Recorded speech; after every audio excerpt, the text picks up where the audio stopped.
Hey guys, and welcome back to Building Habits. In case you're new here, this is a series where I introduce a set of rules you should try and follow in every game you play. The goal is to teach you strong fundamental principles that we will improve upon as we go. This series is my personal take on how to improve in chess, starting from 400 ELO all the way up to 2000 ELO and beyond. I'm going to choose a series of rules that I have to follow. What you might notice is that you will miss chances to play winning moves. That's okay. The goal here is to focus on the fundamentals, and I'm trying to get you guys to build good habits and play high percentage moves that will help you increase your rating.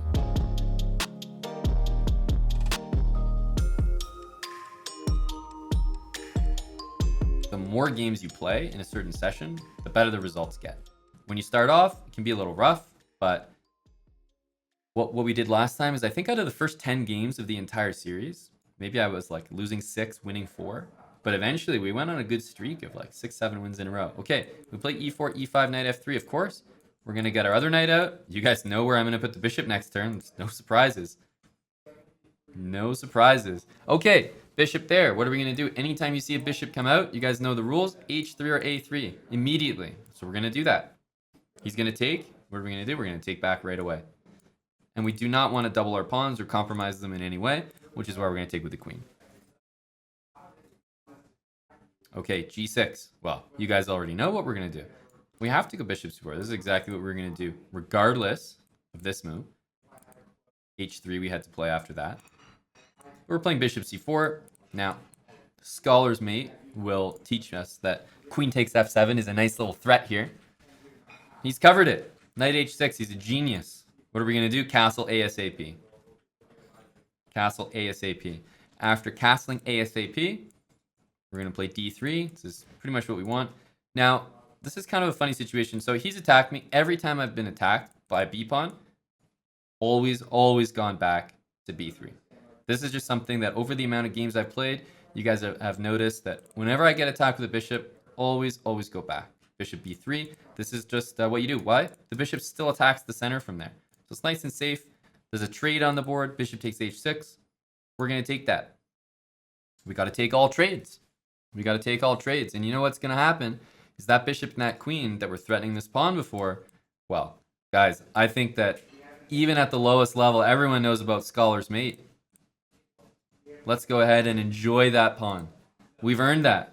It's not too often that you still get to go bishop there, queen there, and take that pawn. So we're going to take that. Not because it was hanging or anything like that, just because I think Scholar's Mate is one of the first things that people learn in chess. And knowing that the f7 pawn can be taken, I think that's yeah, we're going to enjoy that pawn. I think that's a skill that most people have, especially at the 400 level. Believe me, if there's one ELO that sets up this more than any other, it's 400. Trust me. So I think it's very in character for a 400 to take that pawn. Absolutely. Now let's continue with the habits. Rook e1. We're gonna bring the rooks in. That's a trade. Is queen f6 a tactic? Well, that's a fork. Definitely a tactic. Rook d1. Rook d1. Okay, so we've got our escape square. We've got the pieces in the middle. We've basically finished development here. What are we going to do? Random pawn move? Yes. a4. Here we go. Here we go. Okay, he takes on a4. Now we're going to take it back. I would probably say at this point that no matter which piece you take with, you might be a little unhappy having to put it on the side of the board.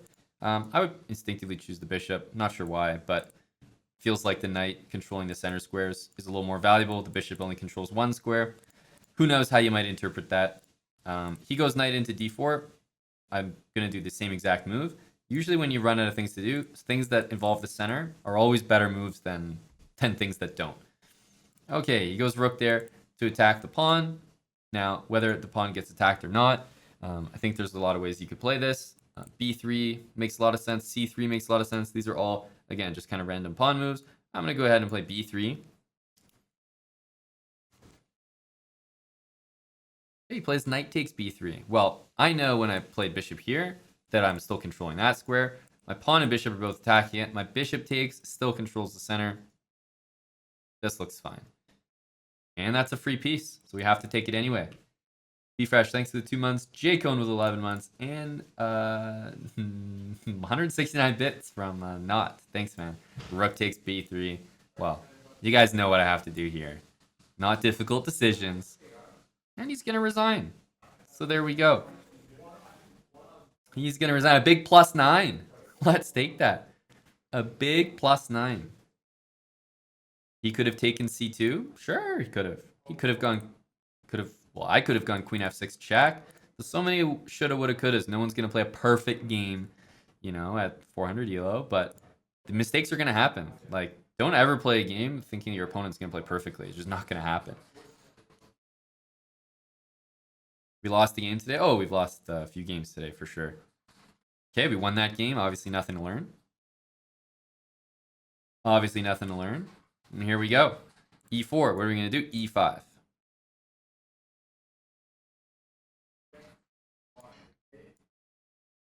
He attacks these squares. We're going to defend them. So he's moving this knight. We move this one.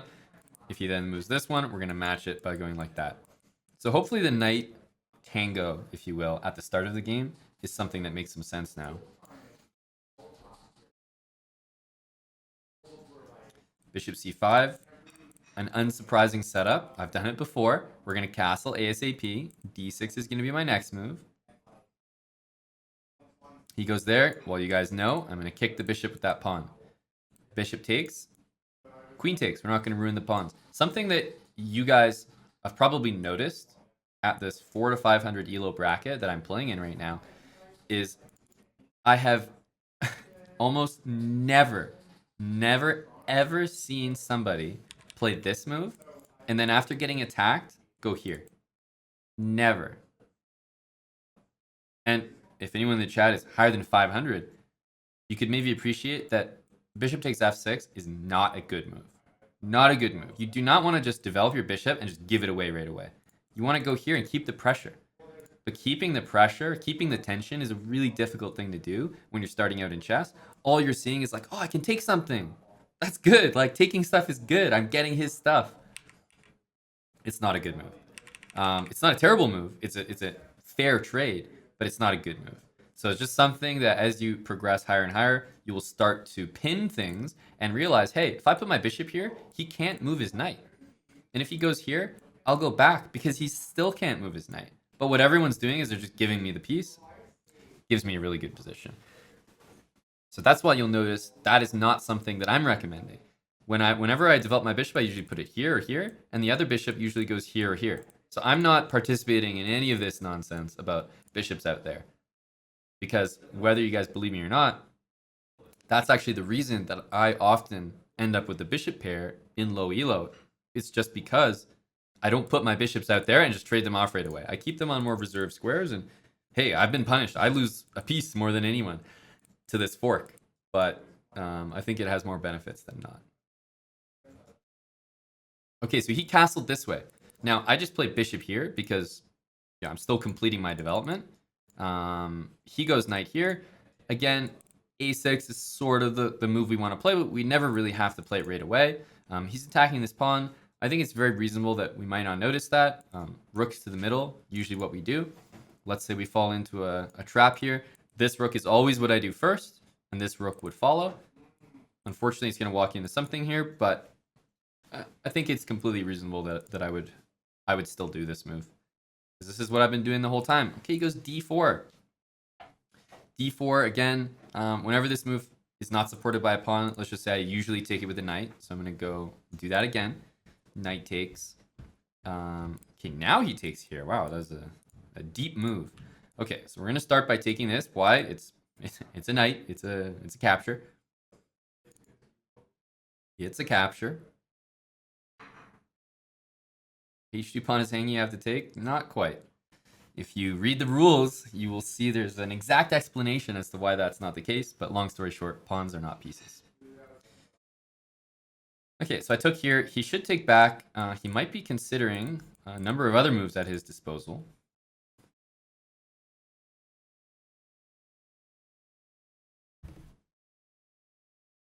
Ooh, wow, okay. Oh, he is definitely considering some moves at his disposal.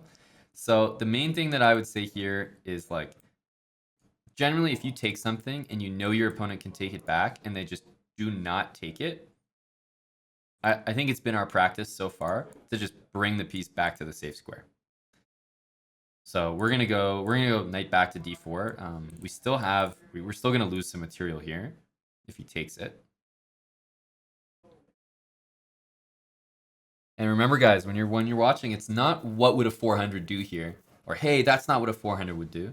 It's follow the rules on screen, and that's what you're supposed to do. So he takes, I'm gonna take back. So if the rule on screen says do trades, and you're like, oh, 400 wouldn't do that. Well, it doesn't matter. Doesn't matter. Oh, queen takes pawn on a7. Talk about Bobby Fishering your bishop. Instead of taking his pawn, I can now take his whole queen, and that is a free queen, which means I'm going to take that.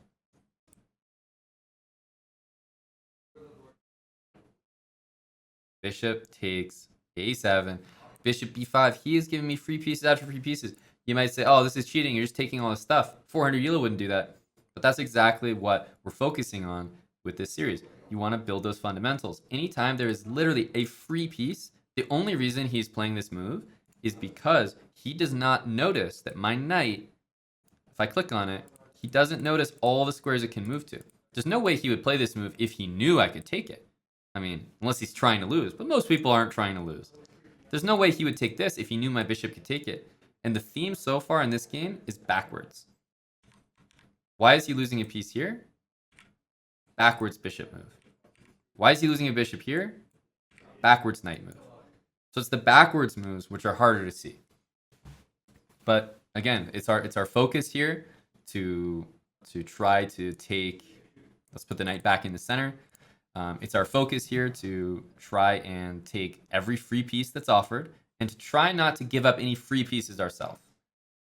Like, I'm not going to play queen here because it's just a terrible move. I have to make sure I always am aware of how his pieces move and how mine move so that I can take his free pieces and not give up any of mine. Okay, let's get a random pawn move in here.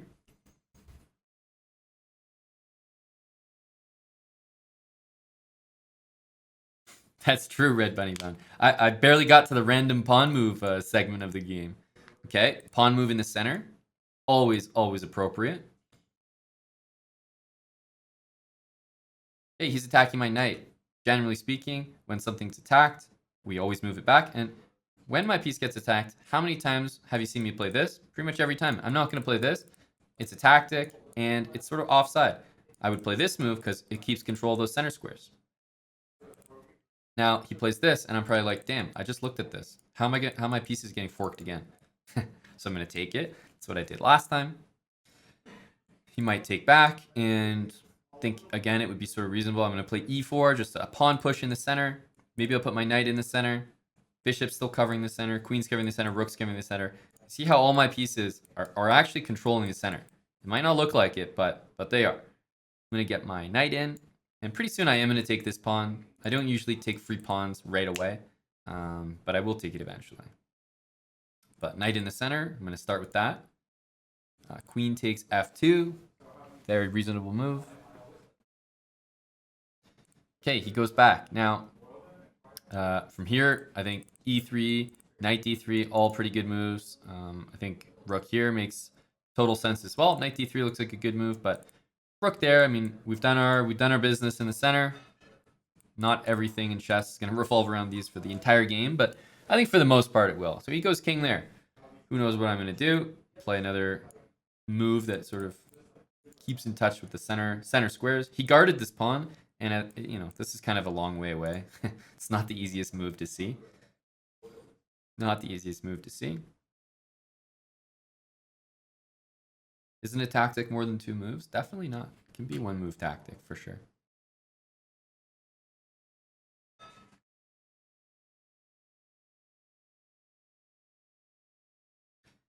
King over.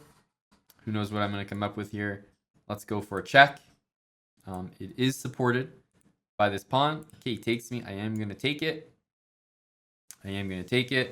That would be a tactic. So I'm going to go here. Let's put the rook in the center. Let's give him a check. He's going to have to move his king. I am going to take a free rook. And without pre-moves, we're going to take a big L in this game. A big L, and that's going to happen. Without pre-moves on, it's going to benefit you more in general because, if you start pre-moving the opening, you're going to start losing. But at the end, sure, you might wish you had pre-moves on, but no, it's better overall to have pre-moves off. It's better overall to have pre-moves. So we're going to analyze it. We did lose that game.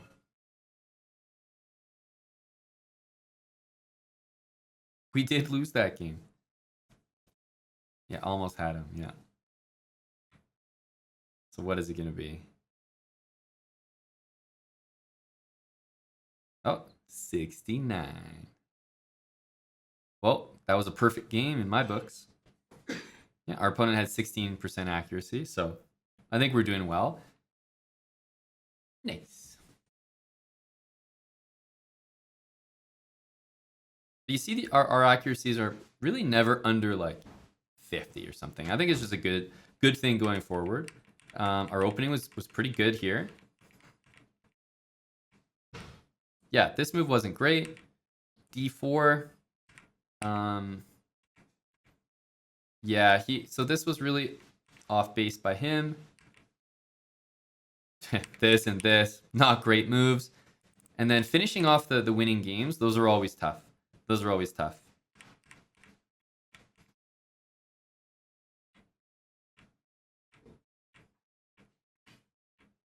And lots of stuff missed. But you can see how eventually, by playing pretty reasonable and not the best moves all the time, and taking a free piece, I did end up winning. Like, I am going to win this game. I just needed a little more time. A little more time. 2 missed wins. Did we learn from them? Well, missed wins might be moves that I'm not really supposed to play.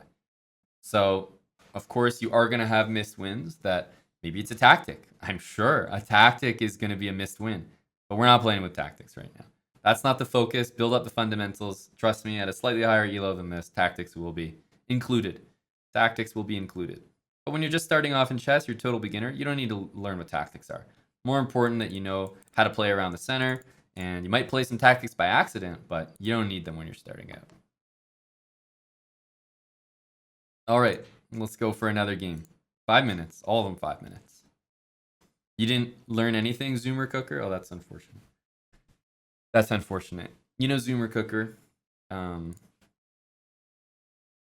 account created January 4th, 2021, following since January 10th, 2021.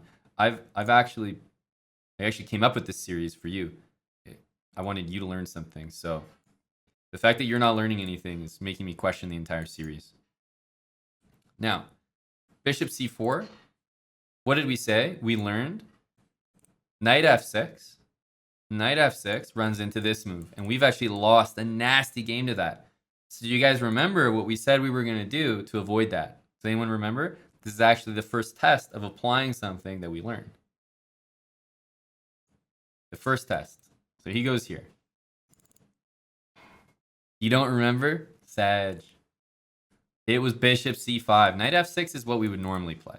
Like if he went knight there, I would go knight there. If he goes bishop there, I would normally still go knight there, but we got killed. We got destroyed in a 99.7 accuracy game. So we're going to play bishop there. Now, if his knight goes there, our queen's there. And look at that. We out here learning.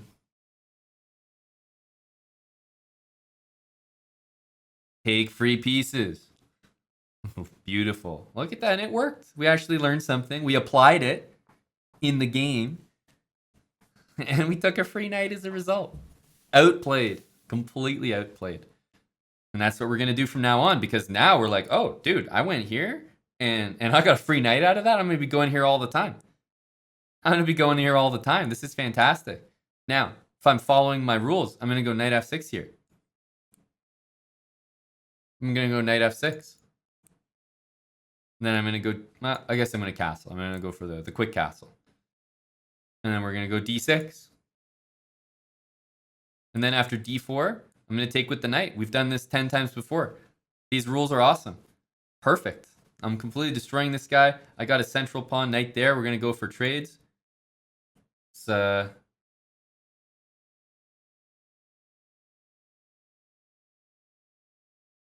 it was good. Seems the rules have betrayed me a bit. Wait a minute. I thought we outplayed him. Wait, so I took his knight, and now I'm screwed. Because at some point in the game, he's gonna play this, and I'm gonna have to take it because those are the rules. And then he's gonna take my queen. So my rules are betraying me. Oh man. Cascus just put me in the dirt there. Now he goes there. I took the knight.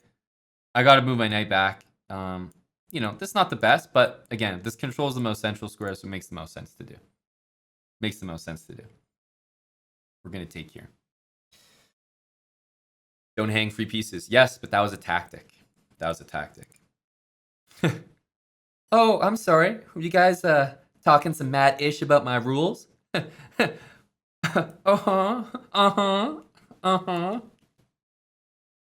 That's right, boys. The rules never lie. Better player wins. Coming at me about my damn rules. Where are the doubters now? Yeah, that's right. That's what I thought. That's what I thought. All right, bishop has to move. I'm gonna move probably here or here. Why? Because I want to attack the center. Here makes no sense. Pawn can just take me. So I'm gonna go here. Oh, a free piece? Oh, you shouldn't have.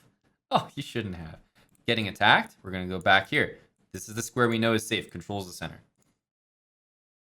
Oh, you shouldn't have. Oh, there's a lot of free pawns, but those all look like tactics. So I'm going to complete my development first. Rooks to the middle. Rooks to the middle. Okay, c4. Okay, again, random pawn move. I could play a move in front of my king, but the point is I already have an escape square for my king, so that's not really that relevant. And what am I going to do? I'm going to try to push pawns in the center. I'm going to try to push pawns in the center. Random pawn move. He's going there. We got to exchange here. Always capture towards the center. Okay, he goes here. Obviously, if there's a hanging pawn here and here, I'm going to take this one because he just played that move. So I'm going to react to that. Now he takes back here, but I've already taken up. I'm going to keep taking. Take everything. Is mate in one a tactic? No. But generally, if I see a mate in one in my game, I don't play it immediately. You should play it after a couple moves if they leave it there. King f2. Let's just say more pawns. More pawns. More pawns. Oh, Zoomer Cooker's learning. Let's go. My the prophecy has been fulfilled. Zoomer Cooker is learning. It's really all that matters. What are we gonna do? Whenever you're up a lot of material and you have pawns, you just want to push them. That's really what you do. Okay, he's attacking my bishop. I'm gonna move my bishop to, you know, keep controlling the center here. I think it's reasonable, but in general, my plan is just push these guys all the way. But before that, we're gonna take free pieces. We're gonna take free pieces. Okay, we're gonna push. We've seen this before. These guys are gonna go one by one. This is going one by one.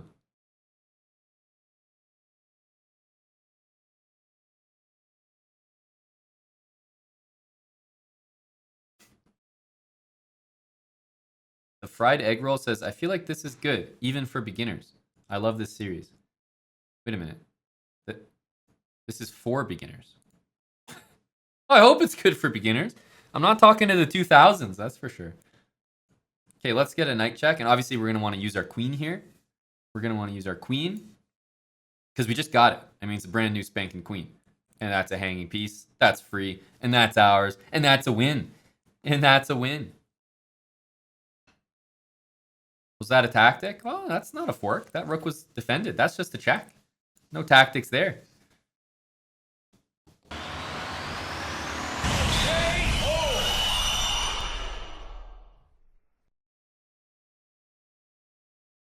There we go. That's a KO for sure. That's a KO for sure. Now, Are we going to analyze it? Of course not. We won the game. But the reason I'm going to jump into analysis for you guys is because we're going to take a look at that queen hang.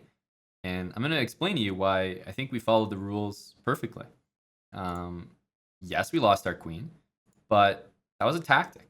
That was a tactic. And believe me, there have been a number of games where I've blundered, let's say, knight takes c7. And after knight c7, knight takes a8. Or knight takes f7, hitting my queen and my rook. So there's lots of games where you're going to lose free pieces.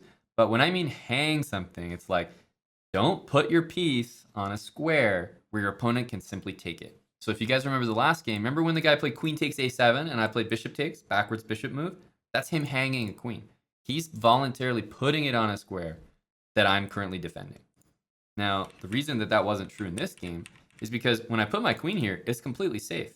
So I think it's totally reasonable that, at this ELO as you're starting out, it's hard to notice the move d4 is going to absolutely crush you because it hits your bishop and it hits your queen. And believe me, it's hard to see this. 400 to 500 ELO, you're a reactive player, which means when this happens, you're going to react to this move. This is a tactic. It's called a discovered attack. Knight takes d4 makes a lot of sense. He should have taken here. He missed it. And after I took the knight, then he noticed it. Then I had to go back.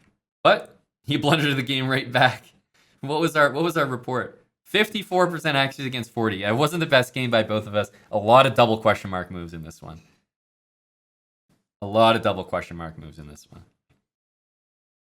Olmec Guru gifting us up a Zoomer Cooker. There you go. And Lolly, thanks for the tier 2 resub.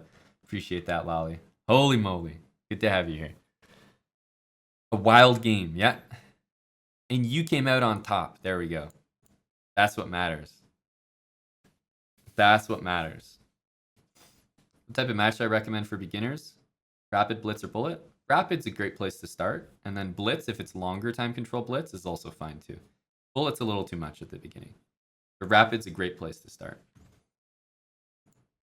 I got castling again, I know. What the hell? All right. On to the next game, guys. All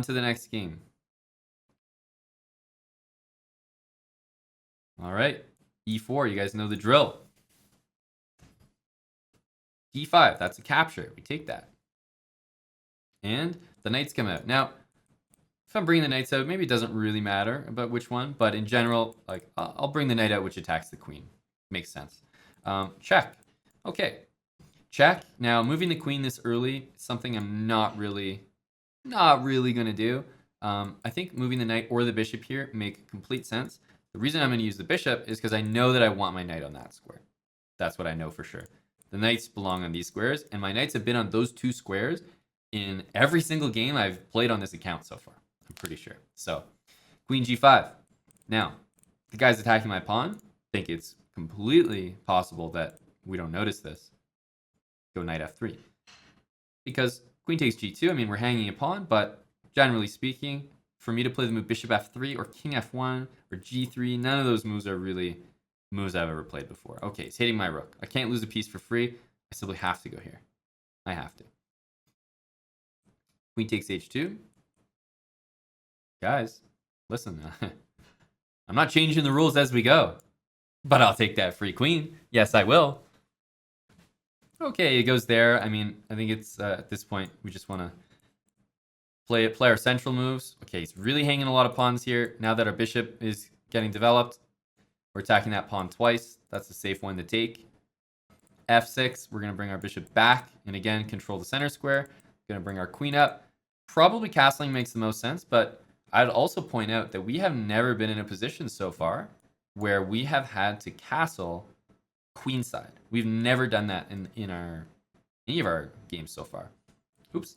So I'm going to take this. I was explaining something. Kind of forgot to take this piece last turn.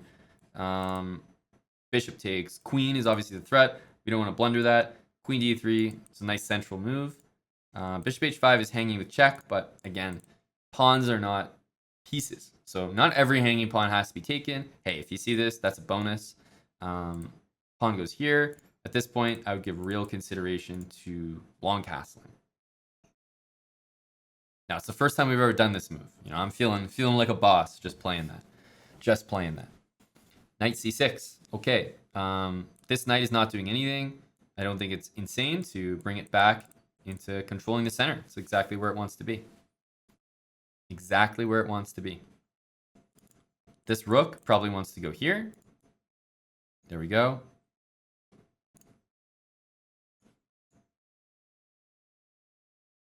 Okay, he takes, and I think we'll just take back.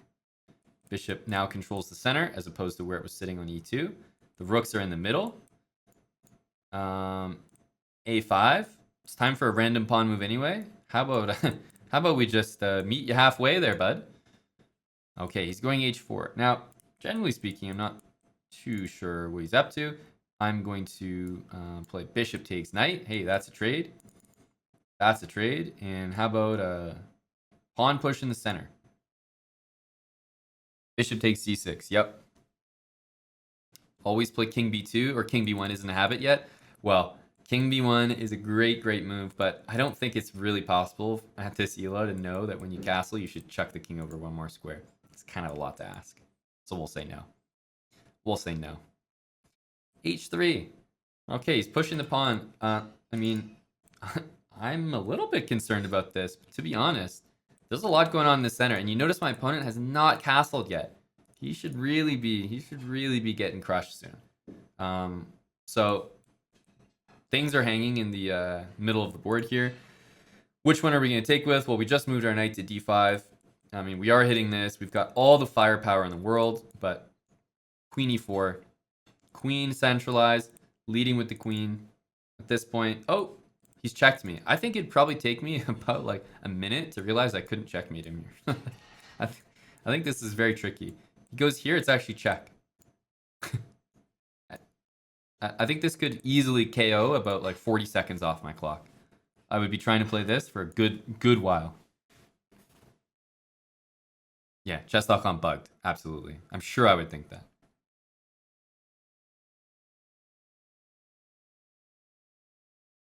So may as well kill about 20 more seconds here.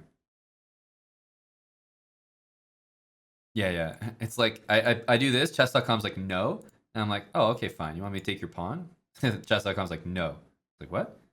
What's going on here? All right. We move our king. We're in check. h2. Well, buddy, if I got 3 guys saying hello to the e7 pawn, that is too much. Touch your queen. Why did we put it there in the center? Because the queen controls the most squares from the center. Just exerts pressure in every direction, including this one. There we go. We'll take that win. That was a game where our opponent broke our rules almost every single move he made, which is kind of incredible. But ever since move 1, I think our opponent never played a move that followed my rules, which is actually kind of impressive. Like every single move was something that we shouldn't really be doing. Yeah, I think almost every single move. Maybe knight c6. He gets some points for knight c6. Now, we've never been 500 before. So let's see in our next game if we can actually break the barrier. This will be the first time we've crossed 500. Add some tactics at 500? No. Not quite. Not quite.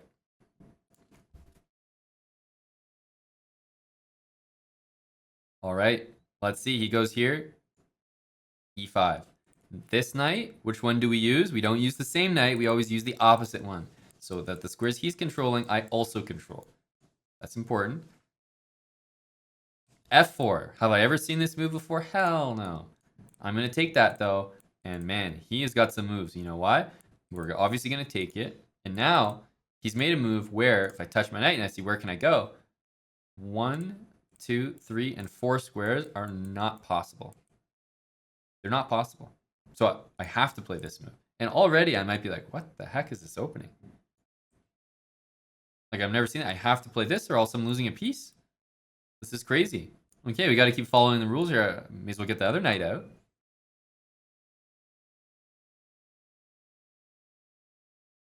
d4. Okay, I want to get my bishop out. I can't play bishop d6. I can't play bishop c5. This is a disaster. This is a disaster. I can't move my bishop to any squares. Why not pin the pawn with the queen? Pinning is a tactic. I don't know what those are yet. We're focused on the fundamentals here. Now, he's played d4. This is exactly where we would get the bishop out, but we can't put it on any of the squares that we've put it every single game. Every single game. Now, bishop e7, bishop b4, I think both are pretty reasonable. Like at some point when you have to decide where to put it, you got to put it somewhere. So I think bishop b4 and bishop b7 are both possible. This knight is never going to be able to go there. So the knight's going to have to go to e7. Am I going to notice that right off the bat? Probably not. I'll play bishop e7. It's a safer move than bishop b4. And bishop b4 is not something I've ever done. Bishop e7 is. Okay, takes this pawn. Now, the knight can't move anywhere. I think it's reasonable to play this move because it gets my bishop out. So we're going to play d6. Opponent is cheating. I don't think so, but he's playing a good opening in the sense that someone who's studying fundamentals, as you can see, is getting absolutely wrecked by this. He takes. We're going to take back. This is something we've seen before. Bishop takes, queen takes. You know, that's not foreign to us.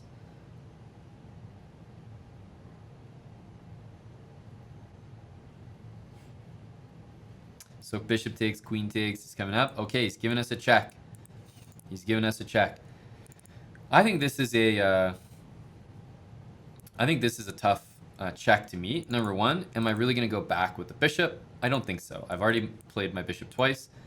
Knight e7 to me makes a lot of sense. Queen e7, developing the queen that early, probably ill-advised. Bishop e6 also walks into this. Now, of course, I'm not necessarily going to see that, but it is something that I've told myself not to do. That if there's a pawn here, I don't want to put my pieces on those squares, and if there's a pawn here, I don't want to put them on those squares. We went over this previously. So bishop e6 is something I'm only going to reject for that reason. If we hadn't had that game where we got crushed and we got forked, then I'm not sure I would avoid playing this. This looks like a very natural move. Very natural. Knight e7 seems reasonable to me. Unfortunately, I would like my knight on f6, but knight e7 for the first time ever, we're gonna have this.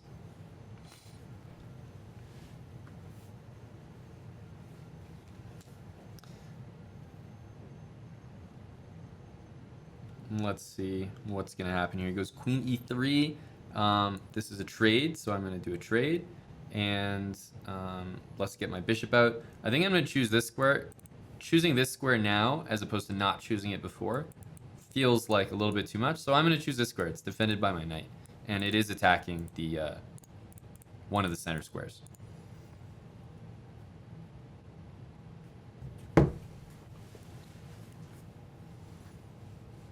Castle as soon as possible? Absolutely, but believe me, buddy, my inner being is thrown off by this game. So far, I think I've broken many rules because the opening like KO'd me, right? E5, knight back to G8. I mean, it's already a disaster. It's already been a disaster. No tactics, no pins, no forks. Yeah, you got it. You got it. The good thing to remember is that even in disastrous openings, somehow we've emerged with a position here. Somehow we've emerged with a position.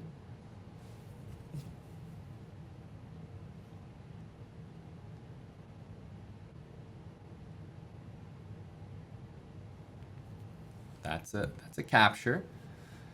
Not crazy to take this pawn, but let's go queen d7. Just kind of finishing off the some of the moves that we like to do. I still think rook here is a move I'm probably going to do next, even though it loses a pawn, because again, it's very in line with the moves that we want to do.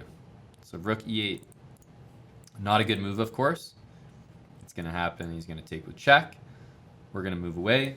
It's going to be an unfortunate series of events. But hey, blunders happen, and it's only a pawn. Plus, I think it's very reasonable that we would want to bring our rooks and queen to the center and complete that development that we know.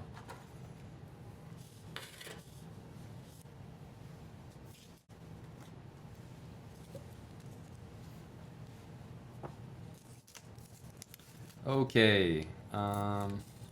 Rook e2. I think it's probably time for our escape square move. We know. Gotta play h6. You guys are used to that. e6, attacking my queen. I'm just going to make the queen move, which remains closest to the center and still attacks all those squares. Knight to e4. Again, I'm probably going to make a move that stays in the center here. My queen's getting attacked, so I basically got to choose one of these. Queen d4 check is not the craziest move. I'm just going to go to d5 for now. Because the whole point, guys, we're building the fundamentals. We're controlling the center. We don't have to see every tactic. We don't have to see every free pawn. This guy played a pretty good game so far. So unless he blunders pretty seriously, he probably deserves to win this game. But this is what you play the game on, because earlier it looked like we were getting crushed. Now it looks like, you know, at least it's reasonable. At least it's reasonable. So we're not playing with tactics. We're not playing with sacrifices, etc. So there's lots of good moves that we might be missing. Lots of good moves. Okay, time for some pawn thrusts over here.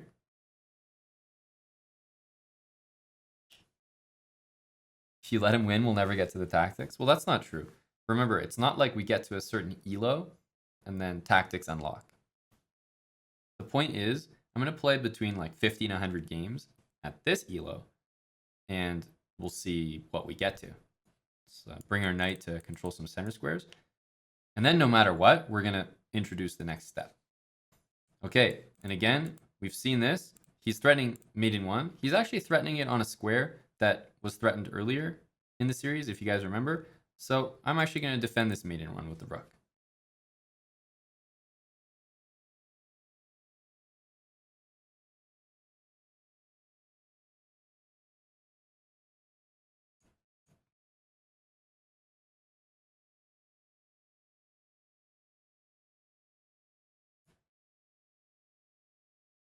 We have to take it.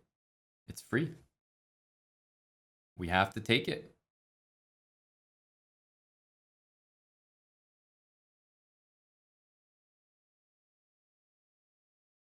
Free queen.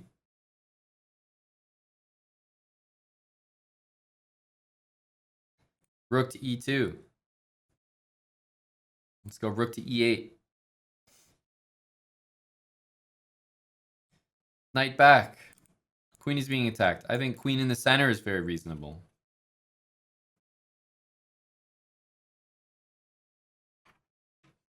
Yeah, queen in the center is always good, as long as we sort of stay attacking squares in the center. He goes knight back.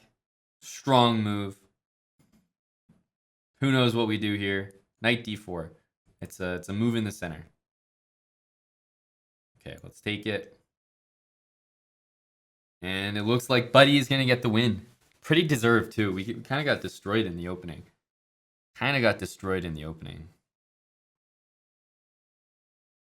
Taking is a tactic now? I don't think taking is a tactic. Not at all. But in any case, this is a very normal game to lose, because I would have to invest a lot of time in order to not get completely screwed in the opening. Because this was just really effective.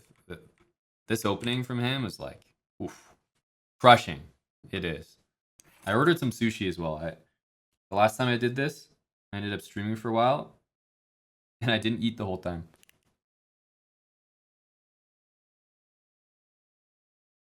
So we got some sushi this time. Some sustenance.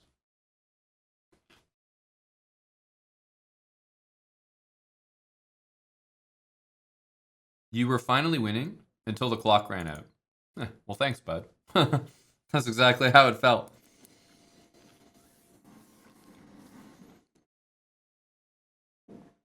That's exactly how it felt. So, once again, I didn't get to 500 ELO.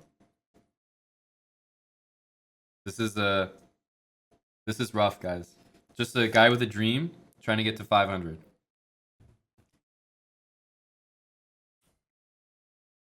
The only thing that I can work on is just castling. Distant opposition?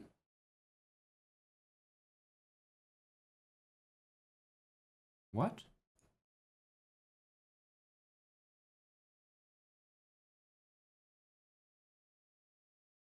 Chess.com wants me to learn some endgames.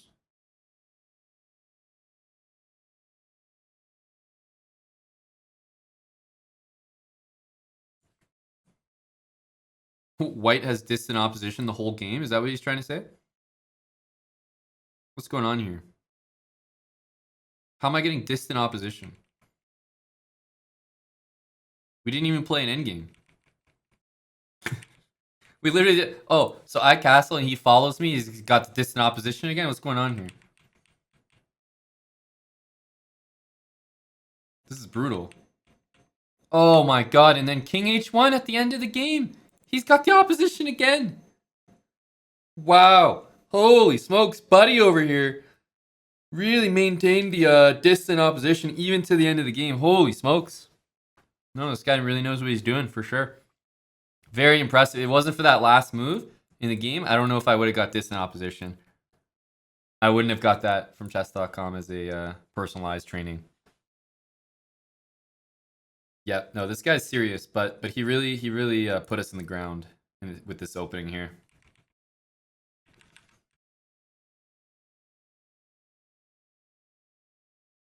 Yeah.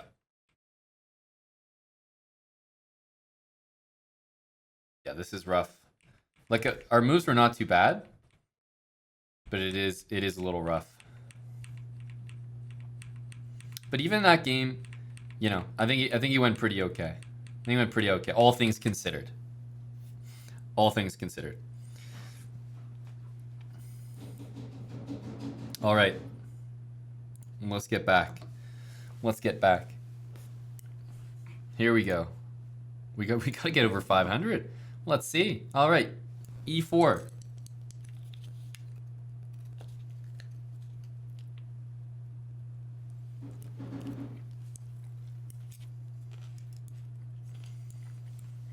You guys know the drill.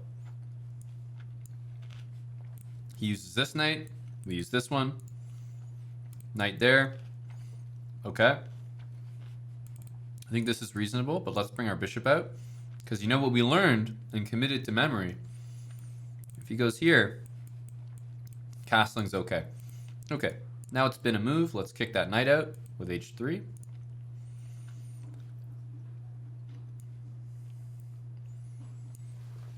You think I have to move faster? Now, I agree to a certain extent, but remember, you're not gonna be super fast every game.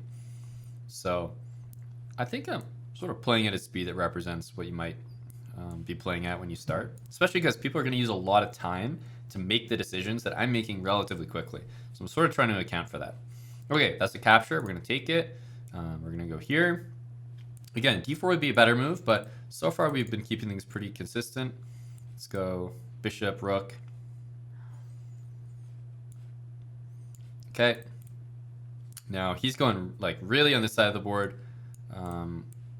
I'm just going to keep going with my development. Okay, so you see, I've literally got every piece out exactly where it should be, and Buddy has got 0. 0. I've already got my escape square in front of my king. Time for the randos. Black developed his king, exactly. That's about all he's got on me. That's all he's got on me.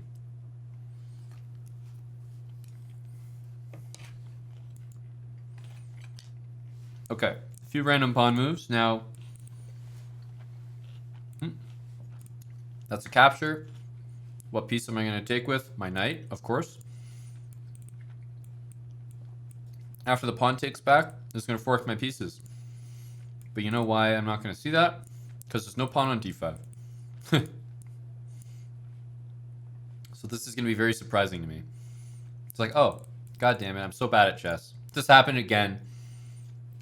I told myself I wasn't going to have these when he had a pawn there, because then he could go d4. And then somehow it happened again. So I'm going to take it. I've been doing this every time. Knight into d5. I'm attacked. Could go knight back, of course, but knight into d5. It's a central square. Makes the most sense to me. He goes bishop there. Now, there's a couple things here. I've pretty much always played c3 every time that this move has happened. I think knight takes bishop is also totally reasonable because it is a capture. But yeah, c3 is sort of how I've been handling that move otherwise. So he goes there. Queen takes b4 is a free pawn. The other thing I've been doing is sort of playing pawn moves in the center. So I'll just go here for now, and I'll probably take this next move, unless he takes me. Okay. All right, he's hitting my rook. I'm going to try to keep my rook sort of around the center, or at least on the e-file, controlling the center. Bishop f5, and let's go rook captures d4. It's a free pawn, and it's a central pawn. And it's a central pawn.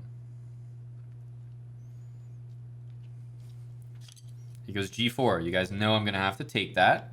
That's a capture.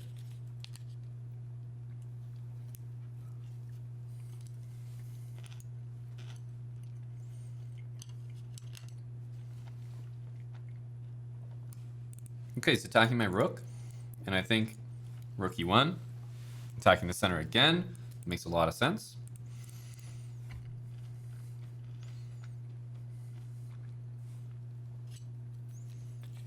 Let's see what he's going to do here.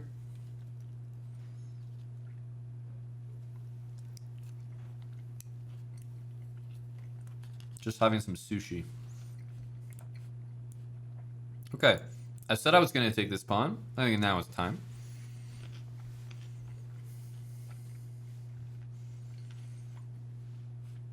Rook there. I mean, he's giving me a lot of free pawns here, and they're all sort of in the center. So I'm gonna take it.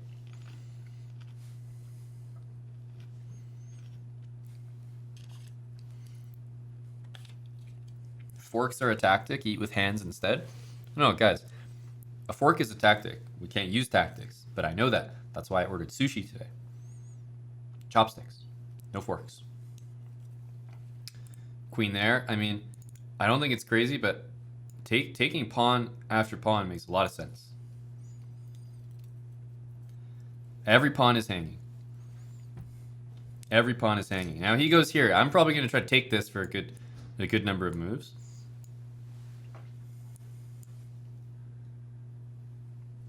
Probably going to try to take this. It is pinned. I'll eventually realize that. It's impossible. Now, this move hits this, threatens that.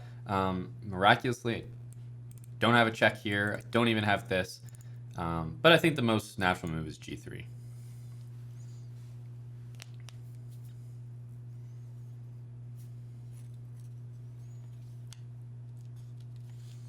h4. Now, that's a capture. I'm probably going to try to take it, but I can't. I cannot take it.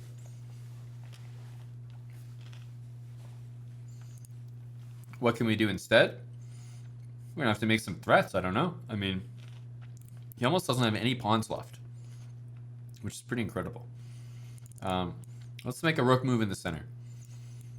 We're going to attack a bishop, move the rook up. At least it's a threat. I don't have many other threats. Of course, he could have done rook g3 last move. He can still do it now, but there's nothing I can really do to, to stop that and still follow all the rules. Okay, goes bishop d5. Looks like a good move again. I still can't take any of this stuff.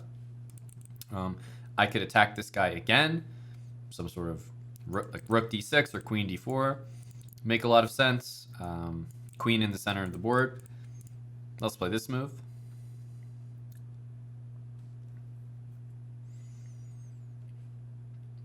But yeah, again, I mean, like, I'm making moves that are really revolving around these 4 squares where possible. Where possible. Queen takes c2. Okay, well, I will take this bishop. It's free. And that is a check.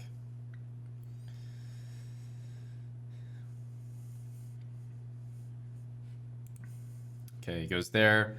At this point, it's just about checking the guy as much as possible. Who knows what's going to happen? Rook here, rook here. It's really hard to say. Whether or not white ends up with a checkmate here is probably more luck than anything. As long as every move is a check, you're doing something right. And at this point, literally almost every move is mate. It just happens to be. Queen f7, and that's checkmate. There we go.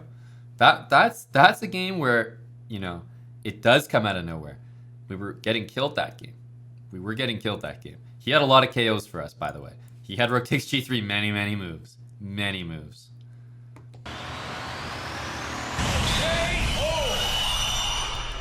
Exactly. No problem. We'll take that all day. Thanks, Napster with the 2 months, Doriano, Wayne Beam, 17 months, Sam Hine coming in with 14, and Maury Chris with the 3 months. Cheers, guys. It's only one more. But this was a solid game. Obviously, we had a huge advantage.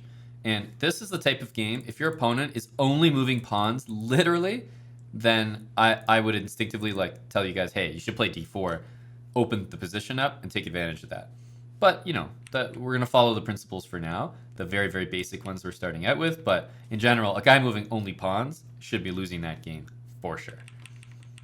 So we got KO'd again with this pawn fork. It seems to be the main issue. The good thing about me not bringing my bishops out is I'm not giving them away for knights. The bad thing is by putting a bishop here and here all the time, I'm getting forked a lot. So I have to watch out for that. That's the main thing bad that's happening to me.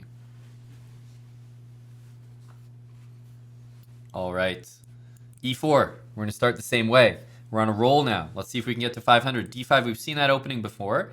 Basically, we're going to take, and we're going to play the knight move that attacks the queen. So after e takes d5, queen takes d5, knight c3, attacking the queen on d5. We've actually seen this before too. And you know why we're going to play the exact same way we did before with bishop e2? Is because if the guy goes like this again, the last time that happened, I won a queen. So I'm probably thinking, oh, this is great. This is the guy, I'll just win his queen again.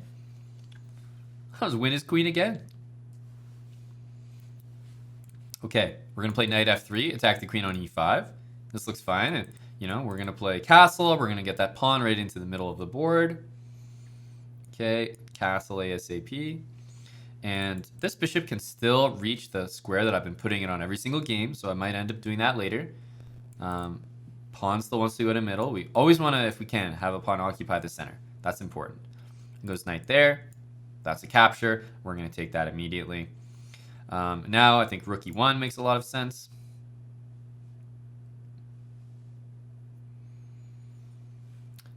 Queen to a5.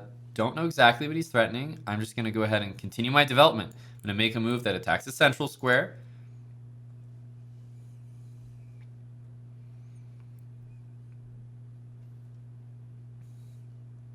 We'll see what he does. Most likely I will want to move this bishop. Oh, okay, we see that. We know we go h3. Whenever the bishop attacks the knight, we know we go h3. And again, the guy's not going there. Of course, he's taking. We've seen this like a million times. A million times. He goes e6. Now, how do we continue? We generally want to go queen there and rook over. Now, it's hard for me to really judge whether we would play the move queen d2, allowing the exchange of queens.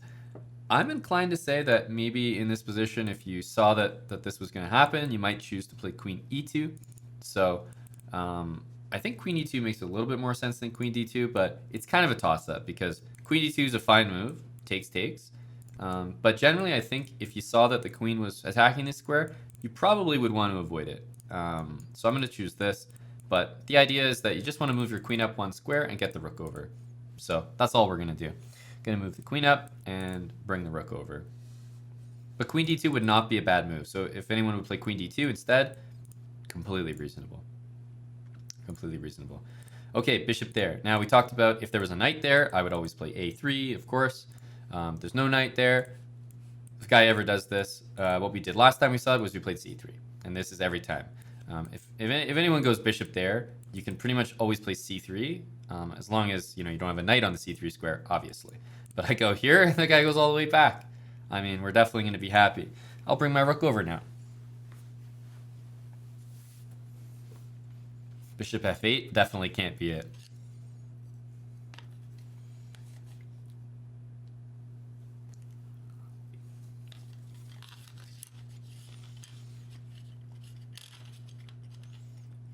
Okay. Knight c6. We've got everybody working. We've got our escape square. Time for the rando pawn moves. A pawn move that attacks the queen, to me, looks absolutely normal. Absolutely normal. This is just like 400 ELO. If you make a move that attacks the queen, that is the prized possession. This is a very, very high percentage move.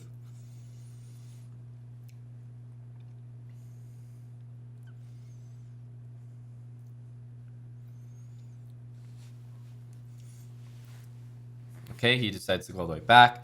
I think it's time for more of these pawn moves. Just gonna sort of play them over here until they're exhausted. Was that actually a good move? I'm not sure. Probably not, but I think it's reasonable. It's definitely not a blunder. I'm so far ahead in development that all my moves are probably going to be okay. B5, again, I'm basically I push pawns until I can't really like do them anymore without seemingly losing one. So we're just gonna push pawns over here. We've finally done it to the point where I think he's gonna have to move this knight, and he does. And now b6 and c4 both don't make a lot of sense because they're both covered. So we can no longer do that. At this point, we sort of have to do something in the middle of the board here. I'm just going to play this move. It is putting a piece in the middle. Queen d3 also looks like a move I might consider.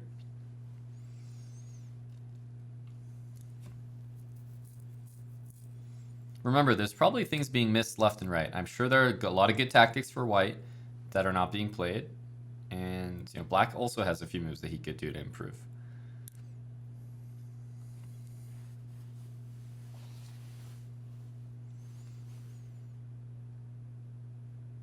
Bishop e5. He's got to come up with something here. f6. Okay, he's done this. Well, basically every time our bishop gets attacked, what have I done? I've gone back to this square, and if it gets attacked again, I go back to that square. That's sort of how I've been playing. That's how I've been playing. Okay, he goes there. This is possible. I'm just going to go here because very reactive style of chess. If g5 happens, you're most likely going to move your bishop because even me bringing my bishop back, for me to notice that it uncovers my queen, that's some advanced stuff. So I'm going to go back. Now that my bishop's safe, now I can see that this pawn is hanging.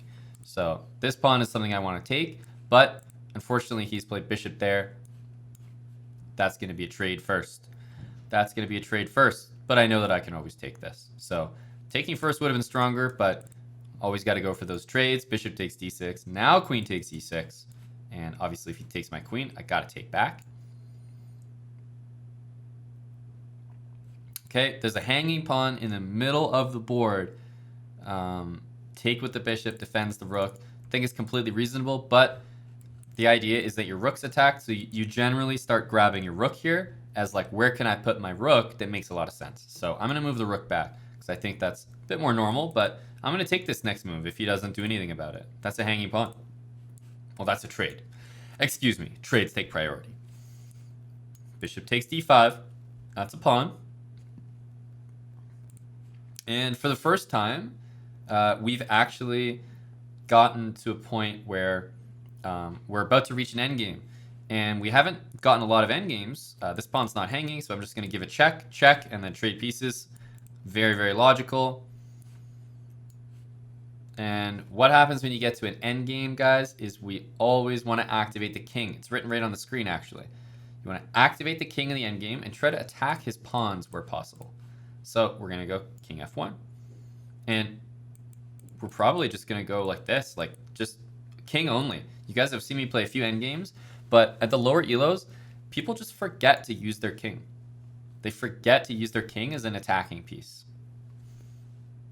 And that's what it is. In an endgame, it's as valuable or more valuable than anything else. Okay, he's kind of stopped my king. Maybe we go here. I'm trying to get in. Oh, he makes a blunder. He lets my king in. If my king just moves everywhere, I'm probably going to win. Okay. We're taking, and he has made a move that gives me a free piece, so we got to take that. Bishop takes b3. Okay, king there. Who knows what we want to do here? Let's push. We gotta pass pawn. Let's push it.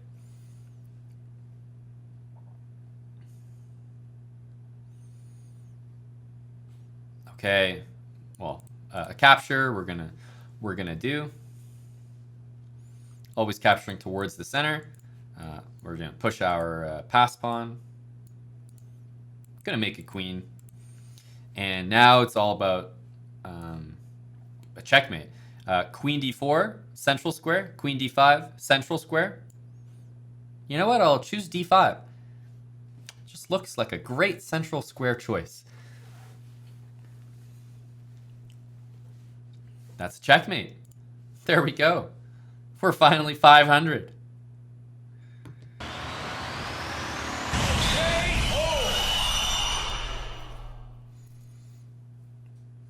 $500. I know. 500. Calm down. Before everyone's asking for autographs. You know, just remember, I'll be here all day.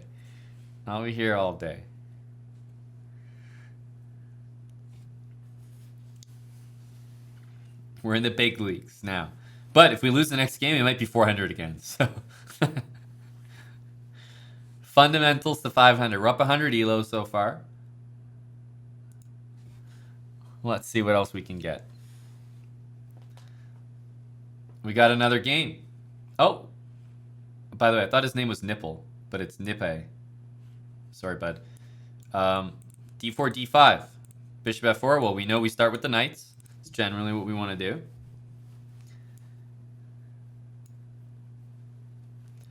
Okay, and we're going to put our bishop here. Why? Same vibes as always. Covering that square. E6, bishop D6. That's a trade. We take those.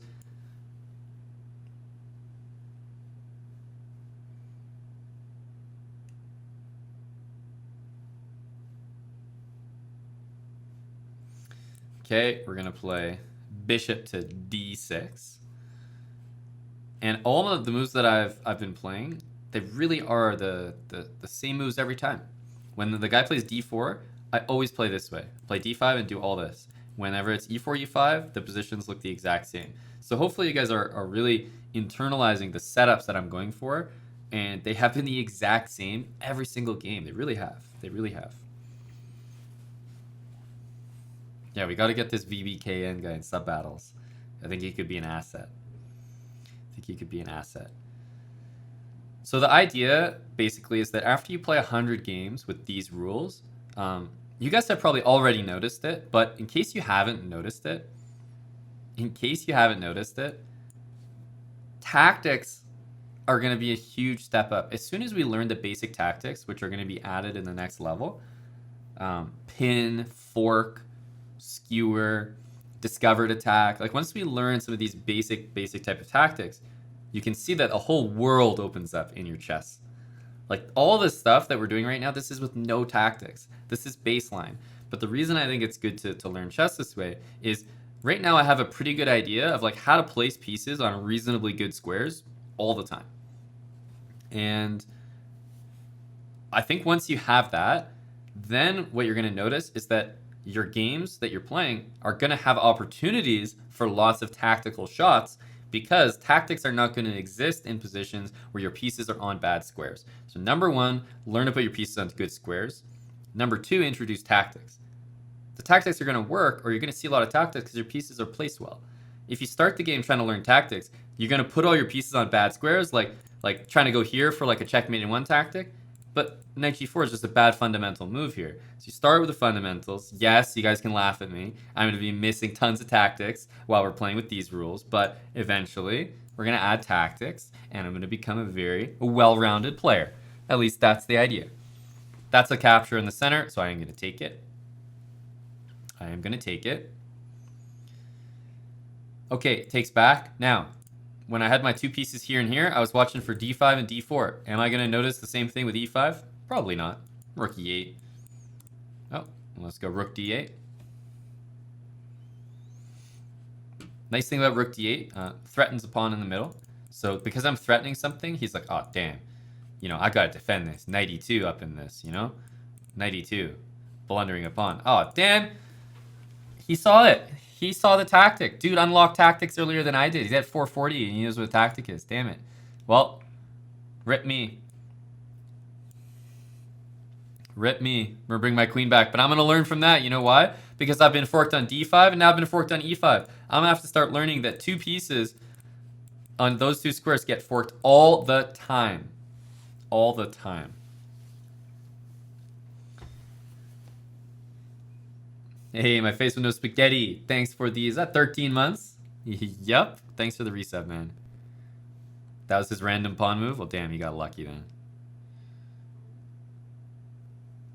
Okay, he goes knight there. You guys know this is an immediate capture.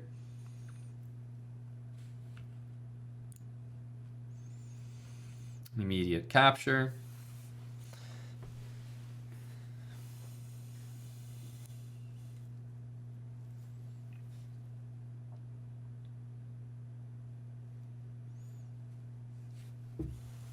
I love getting forks. Well, think about it. It makes a lot of sense that I'm blundering a lot of forks because I don't really have the full concept, or I'm not focused on tactics right now. Okay, well, we got to take a guy's queen, and lucky for us, he didn't take ours. Perfect. Let's get that queen back in the center. All right, perfect. Nice. Well, it all worked out, boys. It all worked out. What's our next move going to be? Does anyone know what our next move is going to be?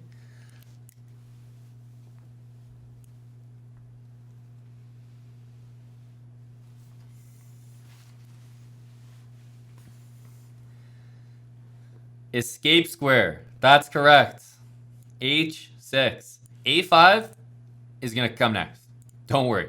But H6, so important. If anyone's following these rules and really trying to implement them in their games at the lowest level, when you just start out and you're a beginner in chess, playing H6 means you will not get checkmated. It's just such a good move to play. It's a good habit to get into. He's going there. That's capture. Let's go. Got to take it.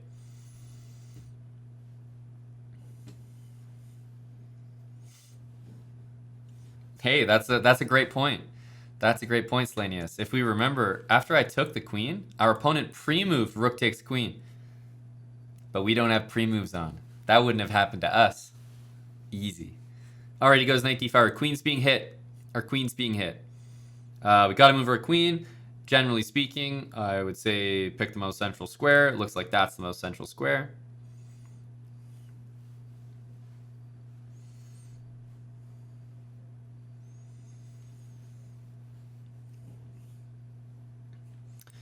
Knight takes c7, hitting my queen and my rook. I gotta save my queen. Obviously, I have no idea what this move is. Why would I go there? I gotta protect my rook. Let's go. How about queen c6? Never seen that move before. If I go here, he's gonna take my rook for free. So, can't do that. We're gonna go queen c6. Why? Because of course we gotta defend our rook, and when he takes us, we're gonna take back. We're gonna take back.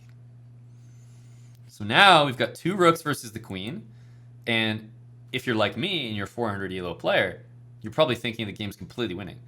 Because all you're going to do is you're going to move your queen around in like 20 random spots, and you have a queen and they have rooks. Queen's better than rook. We all know that. Okay, let's go for a centralizing move. Like, I guarantee that if there's ever a situation where it's a queen versus 2 rooks, the 2 rooks are technically worth more points, but like, just try to have a conversation where you convince a 400 player that the queen is worse than the 2 rooks. It won't process. It won't. It will not. Let's push a pawn.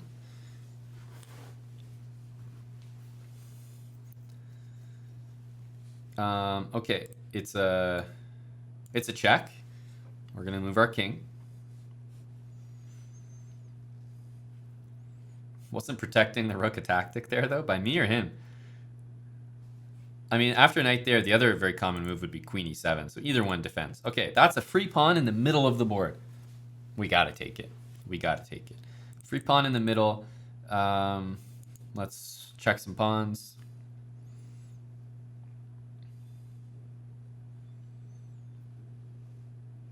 Hey, he's got an escape square too now. He's the smart guy. Distant opposition. Well, now I have the distant opposition. I'm learning. I'm learning. And you know what he should have done? He should have played that to test me if I was going to take it. Because if he did that, he would be threatening me. Sorry, bud. I only have one legal move here, so I'm going to be running away. See ya. Oh, and that's a free rook, and we are always going to take free pieces, aren't we, guys? There we go. And that's a win. And that's a win. But what happened to me again? I'm getting forked all the time here. I gotta stop doing that. It's killing me.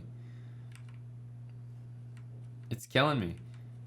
Now, fortunately here, he did not take my queen. He should have. He should have. But hey, people are gonna miss things.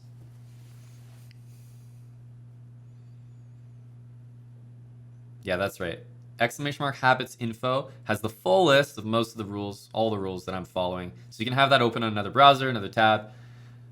While you're watching, try to keep me honest. Obviously, there'll be like one or two slip-ups where maybe I do a few things out of order, but I think I've been pretty consistent the whole time.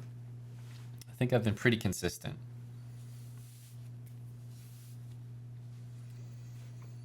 Okay, let's go e4.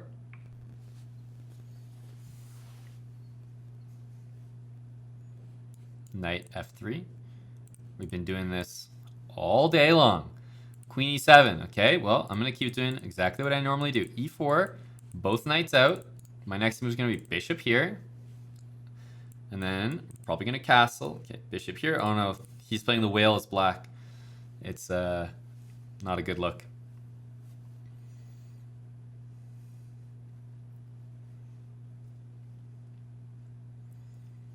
Okay, so bishop c4. You guys know I'm going to castle as soon as possible. Here we go. Next is going to be here, but first, that's a trade.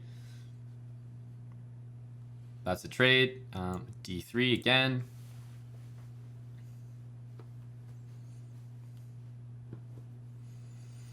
d5 is definitely looking like a good square in general. Let's bring the rook to the middle. This bishop probably goes here.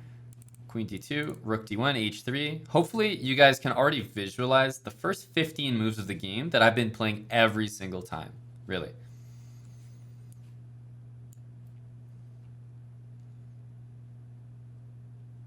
Okay, he goes there, queen d2, rook d1. If he leaves this pawn hanging one more move, I will take it. Yeah. So this pawn's hanging. I generally don't take the pawn hanging right away because you might not notice it. It is a pawn hanging, not a piece, but I will take it now.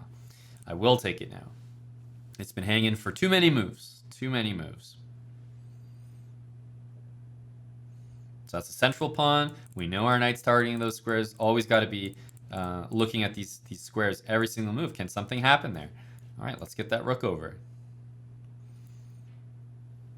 So now that I've done all these moves, unless he does something I have to respond to, like this, that's something I have to respond to.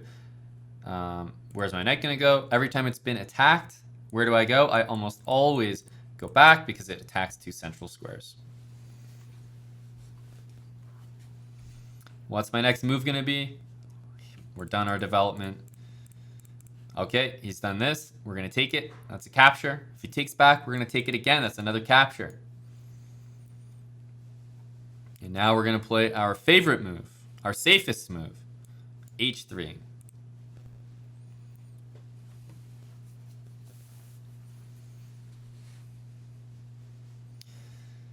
And this is important. We got our escape score for our king. We'll never get back rank mated. After this, we're going to chuck some random pawns, but it looks like he has offered us a trade. Okay, time for a random pawn chuck. We're attacking that queen. h3. This is such an important move, guys. If you're going to take one thing away from this, please, h3. All right, that's a trade. We're going to take that, and hey, that's a free piece. You know what? We're going to take that as well. He should have chosen a different square. Oh, that's a trade. We're going to take that too. Let's chuck a few more random pawns up here.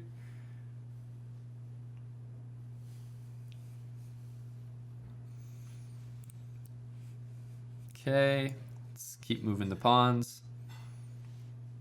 Why no tactics? Because I think when people are brand new to chess, and I'm talking about brand new, you've never seen chess before, you go on chess.com, you make an account, using the chessbrah affiliate link, !premium.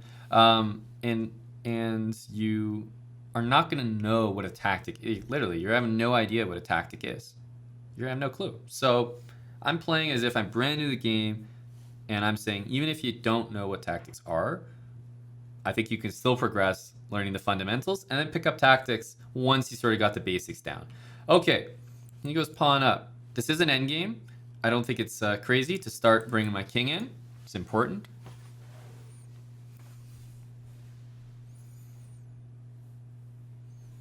So as I explained earlier, okay, so he's attacking this. Let's move our rook somewhere. We can't go here, which is important to remember. I think it's possible to, get a little confused and go rook e2, which isn't the best move, allowing this check. But hey, I think this is a more central move than this. So I'm gonna play rook here and see what happens. Okay, I have to go here. It would take me a while to find this though, because it's not a comfortable position. But as I explained earlier, what's going to happen is you build your fundamentals first. You learn to put pieces on good squares. You learn what those good squares are. You control the center. Try to make your moves revolving around that. And then once you add tactics, you're going to realize that your pieces are on good squares already. And the tactics are going to be all over the place. There's going to be lots. If you start by learning tactics, you're going to be trying to force tactics in all your games. And you're probably going to be putting your pieces on bad squares just to try to get tactics. So I think it's better to start with the fundamentals. He took, we have to take, this is a free piece. And again, in this endgame, we're going to try to activate our king. Of course, this is hanging. Who knows how quickly I see that. The point is, bring your king to the middle of the board. And, okay. Taking a pawn that's been hanging for many moves is not crazy, especially it's on the dark square. And it was already hanging when the endgame started. So we're going to take these, and then we're probably just going to push our pawn. That's how we're going to do it. Okay, he's going here. Let's push our pawn, let's say. Okay, we're just going to push it. I mean, and you see, he's just letting me queen it. He's just letting me queen.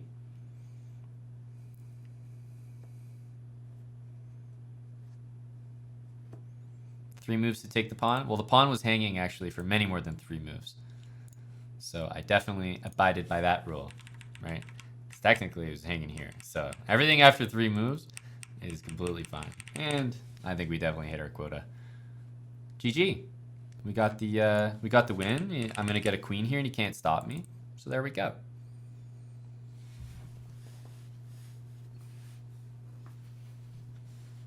Well, yeah, guys, whenever I'm up a lot of material, and it's a position like this where I have just tons of pawns, maybe an extra piece, maybe a rook, a bishop, just like tons of extra stuff, all you do is just like pick one pawn and try to run it up the board. Like, at least give that a try.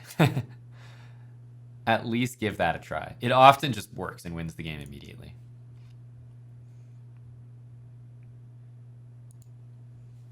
Thank you, Tombstone. All right, we got another guy, and if we beat him, we're going to put him under 500. So let's send him to Shadow Realm. Let's see if we can play a good game here. E4, E5, knight there. You guys are going to join in and help me on this. Can we identify the best moves? Where are we supposed to play here as black? Let's get some quick moves. Chat assisted.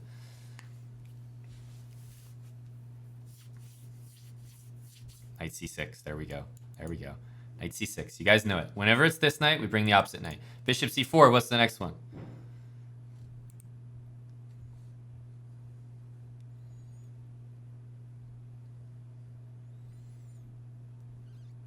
Ah, we got some people with knight F6.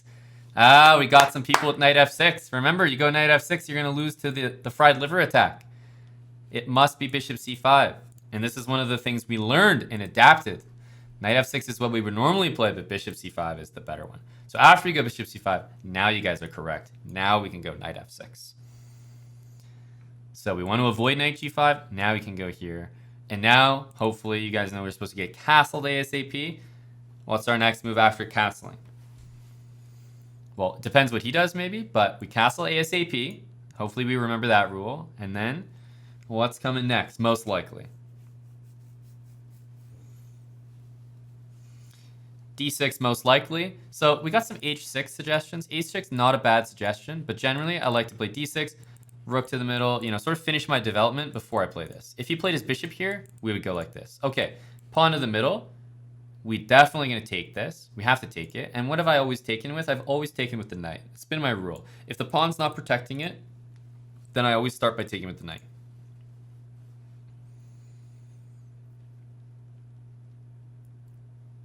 Okay, so he decides to take my pawn.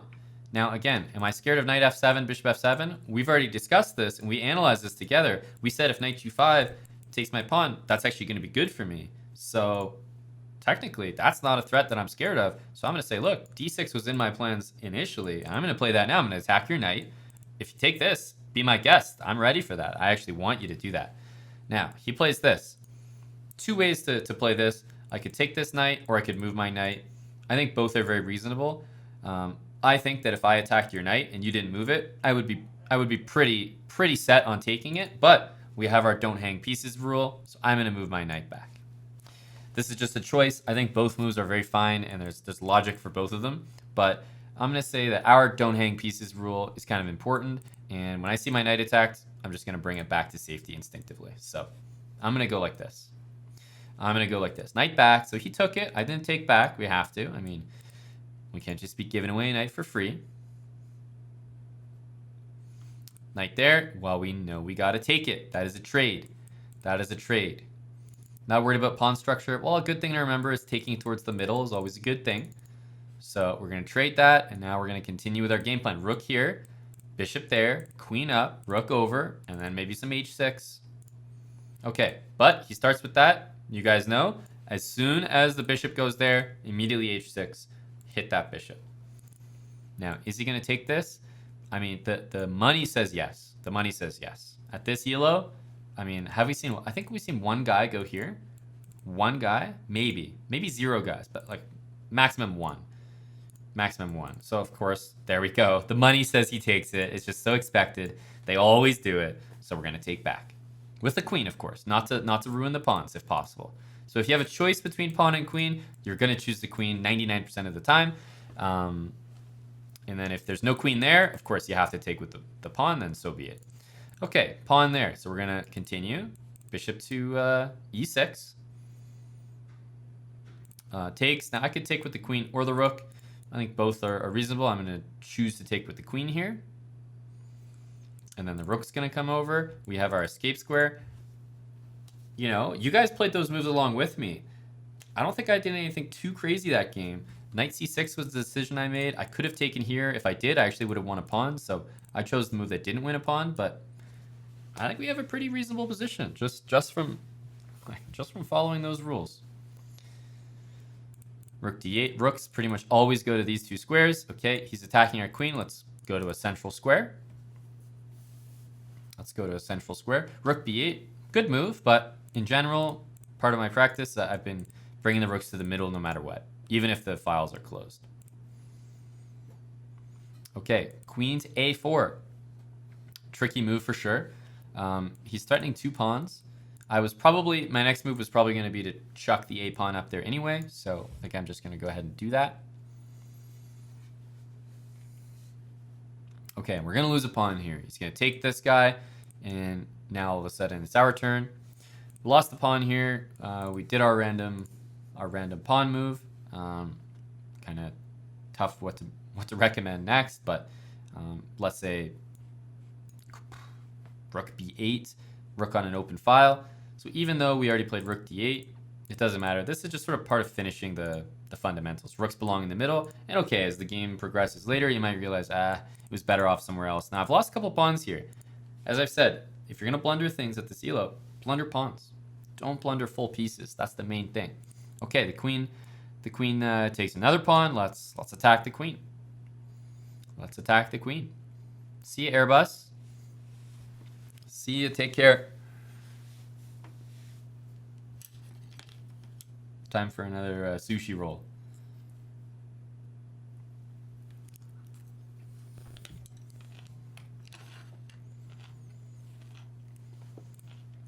Okay, queen there.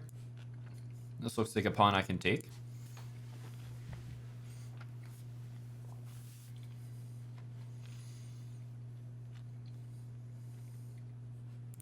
That's a trade. That's immediate. Immediate. And my next move, I'm probably going to take this. Why? It's in the center. Pawn in the center. The first place my brain always looks is, what was the last move that was played? Does it threaten something? Threatens rook there, but I know that I'm safe from that.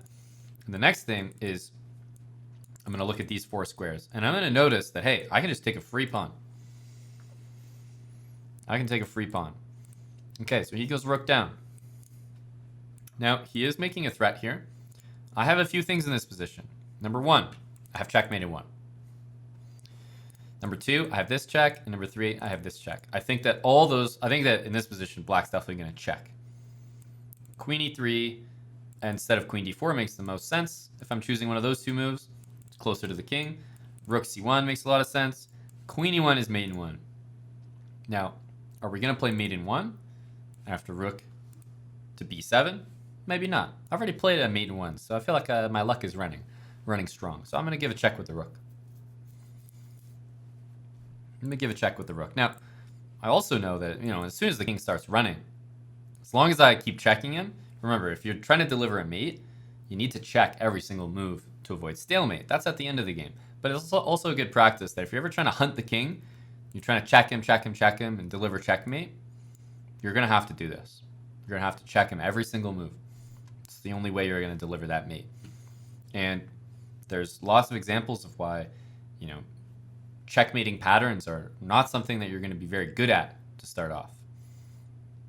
But you'll definitely improve that with time. Maybe you're going to flag these games.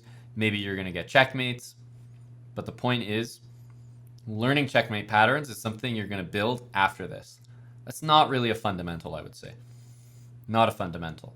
But one of the next things that we're going to add in the next stage is going to be tactics. It's going to be how to checkmate, with a queen and king against a king, something like that. Those are going to be important in the next stage. If you want to progress from like 500 to 1,000, then I think those are going to be absolutely necessary to start including. You can't be up a queen and not know how to checkmate when you're getting up to 1,000. Did we send him to the Shadow Realm? We did. 498. There we go. Estimation on when the next stage will start? Well, I've said time and time again when people ask, I'm looking to play between like 50 and 100 games at under these rules, and then introduce the next. So I think we've probably played maybe around 50 games right now. So either 1 or 2 more streams with these rules, and then we'll get to the next session. Do these players receive an ELO refund? They do. They do. And if you click my account, just to show you, if you happen to click it, then it would say that it's the official account of Grandmaster and that all points lost will be refunded. So I'm not screwing over the players in the pool that I happen to play. They'll get their rating back. So okay, let's get the next game. And I'm actually doing them a favor, because you know what happens? Let's say that you played me 100 times in the speedrun. 100 times. So let's say you lost a total of like 200 points because you just play me all the time during this series. So you lose 200 points. Now, your rating is going to be 200 points lower than it usually is. So then you're going to start to beat up people because you're 200 points lower than you should be. You're going to start crushing people. You're going to gain a lot of rating. And then when I'm done my series, you're going to get a random plus 200. So you're actually maybe going to hit your highest rating of all time. So I'm out here helping people reach their highest ratings of all time. That's the way I see it. That's the way I see it. The Pro Stoke, 2,500 bits. We did send him to the shadows. Hopefully those aren't the shadows that we're going to be visiting again. We're looking to look upwards to the 600s, not downwards to the 4s. Also, lots of learning. I hope so. Well, that's the main goal. That's the main goal. It has to be said. FCST fan, 3 years resub. Thank you, FCST fan 89. 36 months. Metal Chest coming in with 5 months. Tommy H, 7 months. Good habit. Agreed. Resubbing is a good habit. James Part White, 7 with a 4 months. Coffee and Poker, 10 months. Great expectations. Thanks for the brand new Prime, the fresh Prime.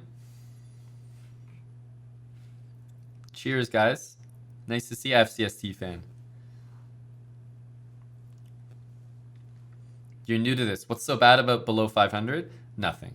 We started below 500. It's just a tongue-in-cheek joke that our rating's going up, and I don't want it to go back down.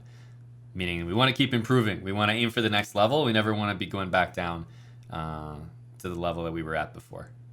Let's go for another 5-minute game.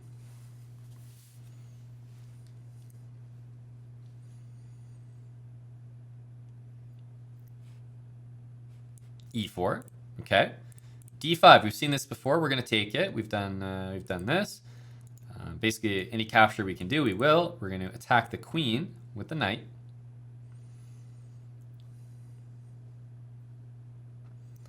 Okay, queen e5 check. We've done this before. This is what we're going to do again. I'm just going to keep doing this unless I get absolutely crushed or something. Bishop there. It's an interesting move. Interesting move. So he's gone bishop there, and I can't take it. I cannot take it. If I take it, obviously my king's attack, so it's just not possible. If knight f3, then bishop's going to take, pawn's going to have to take.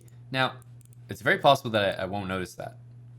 Very possible I won't notice that. But whenever the bishop goes there, h3 makes a lot of sense. d4 is a great move. Maybe knight f3 is possible, but I think h3 just makes a lot of sense.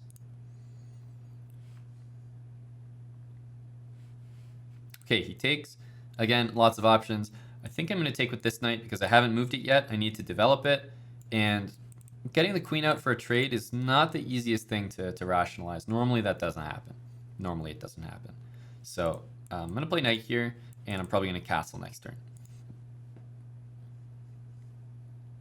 Well, I say I'm probably castling next turn, but I pretty much will castle next turn. Why? Because it's possible, and if it's possible to do, it's going to be good. Okay, now we got to get this bishop out. Rook e1, I think d3. It's our normal move. Rook e1, bishop e3. Those are going to be the next moves. Or bishop f4, attacking the queen and hitting the center. Going to make a lot of sense. We'll start like this. Bishop there. Now, I think at this point, bishop e3 is completely reasonable. I was going to play bishop f4 anyways. So I think bishop f4 is a good move, and I'm going to play it. But even if I played bishop e3, keep in mind, he would check me. I would go here, he would check me, and I would go knight there. And I would actually be safe. Surprisingly, but I would be safe. But I'm going to play bishop f4 because I just told you guys that was my next plan. Bishop there.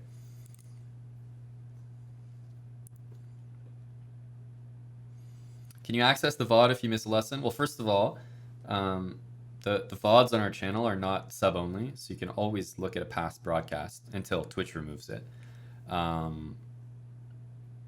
So yes is the answer, but they're also probably going to be on YouTube eventually, and hopefully in a format that is condensed and sort of packs all the learning into one video. So hopefully those will also be useful for you. But we're still doing the first part of this, so I don't know if it'll be ready immediately. So for the time being, you can find the VOD.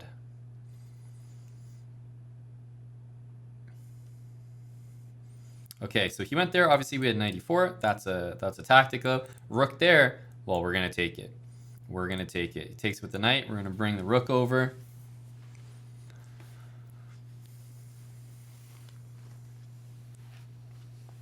Hey, Shaz, appreciate that. He goes knight there. Well, that's for free. That's for free. He's not gonna get away with that trick.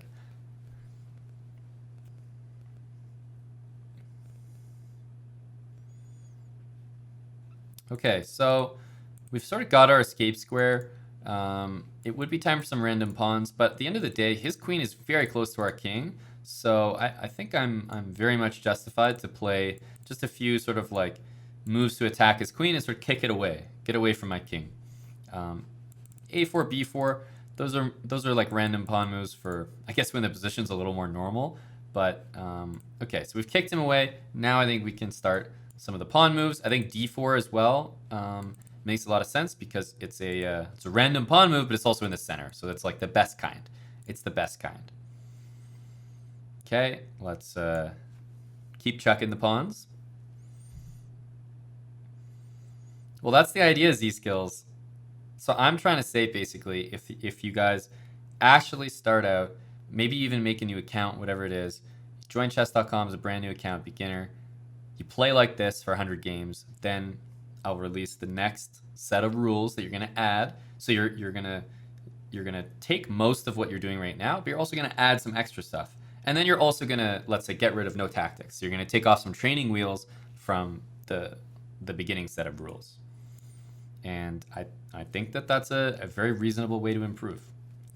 Obviously, you're going to have to put the work in learning those things, because I'm going to write things like, know how to checkmate a queen versus a king. I'm not going to sit there and explain it to you, but well, you're going to see me execute that in the games, and you're going to have to be able to apply that to yourself. So it's not just like free. You just sit there and it's like, oh, get to the next level, just do everything he says. It's like, that's the hard part, doing it. Even at this level, not hanging a single piece. We've noticed in these games, I have not hung a single piece for free, but that is hard to do, very hard to do. So when you're actually trying to execute that in game, you might have a lot more difficulty with that than what I'm doing right here. Because obviously I know when my pieces are hanging, I try to let's say, take some time on the clock, so I'm not just moving super quick, but the difficult part is going to be you actually learning those things and then executing them. So, of course, there's still lots of stuff that you're going to have to do, but still, I think I'm presenting a pretty clean way for you to execute that. Okay, so we did that because it was a trade. I'm going to keep sort of pushing pawns here. I'll be looking to play this move next, since it's a central pawn. Ooh, unfortunately for him, he's going to hang something for free, and that should make my job a lot easier in this game.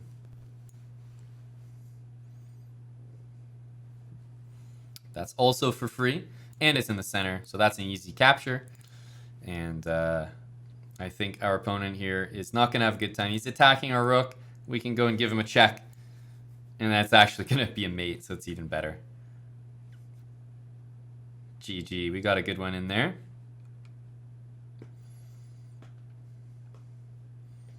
At GM level, would I have taken on b5 with the knight or the pawn? I would take with the knight, probably.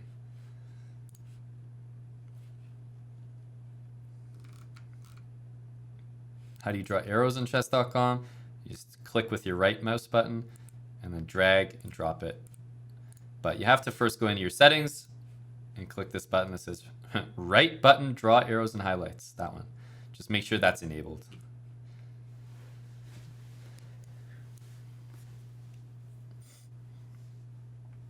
Am I playing subs? No, I'm just playing in the pool. So the account is rated 537, so I'm just clicking play, 5-minute game, and whoever I get in the pool is my opponent. They could be subs, I don't know, but that's not the intention. Jax, thanks for the gifted sub, man.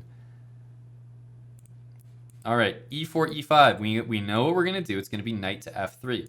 So we always start with e4. e5 is a very common response. We're going to play knight to f3.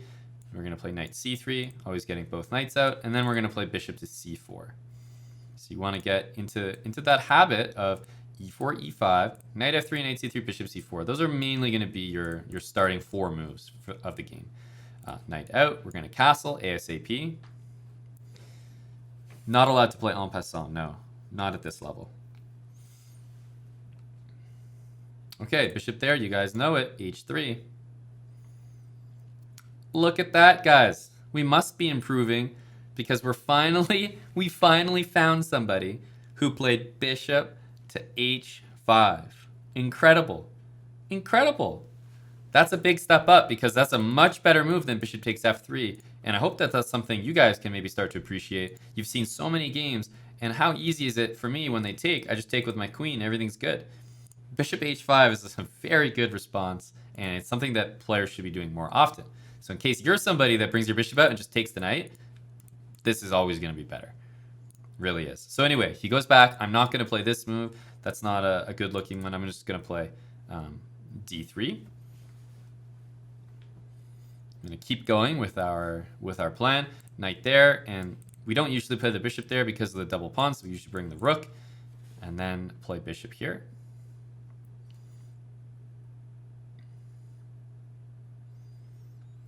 d5. Now, again, every time I've seen this, what have I done? I've done the same thing every time. If it's not defended by a pawn, I'll just take with the knight. If it is defended by a pawn, I'll have to take with the pawn first, but I've been taking with the knight every time. So let's keep that up.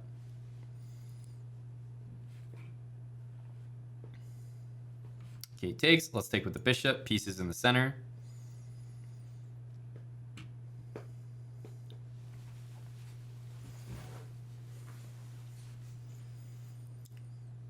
Okay, knight d4. And I'm happy this move happened because we're going to learn something, that's for sure. We're going to learn something. Because what's going to happen is by force, the g pawn is going to have to take here. And generally speaking, that's not something that we want to do, that we want to allow. But for now, I don't really have a choice. He's going to go there. I'm going to continue my development. I can't protect that. I just can't. So if he takes it, I'm going to have double pawns. It's not the end of the world, but it's something we haven't had yet in any of our games. So it's a good thing to learn from.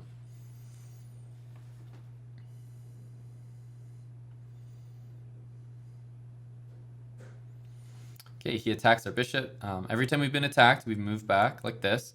And if we get attacked again, we go back again. That's what we've been doing.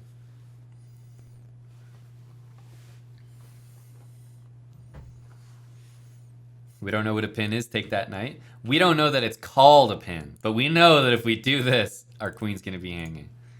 All right, takes. We're going to have to take back. Why not g4? g4 is a move that we just generally are not going for. Like, we're not going for super aggressive moves in front of our king. The only pawn move that we want to make in front of our king most of the time is going to be h3. So that's what we're trying to do. Okay, he goes queen f6. He's hung a piece, so we have to take it for sure. We're going to take a free piece, and he's going to go here, and he's going to hit our queen. So queen being hit, obviously we're going to save it. Queen d2 is the fundamental move we've been playing every single time so far. So queen d2. Queen g6, and our king is in check. We're going to have to move our king.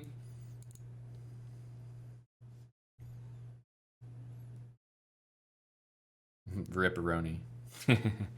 Big rip. Big rip. And we're going to take a massive L there. But I'm glad we did. That's a very important game to learn from. The reason that I'm happy it ended this way is this is really bad to allow, doubled pawns. It's pretty bad. And the fact that we got checkmated like 3-4 moves after that, that just shows how bad it is, honestly. So, and this all came from him keeping the pin.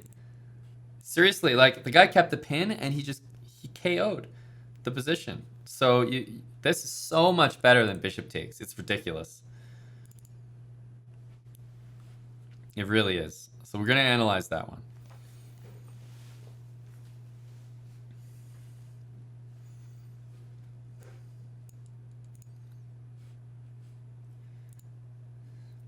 Okay, we had 24.4% accuracy, and Buddy had 81. I think he put us in the grave.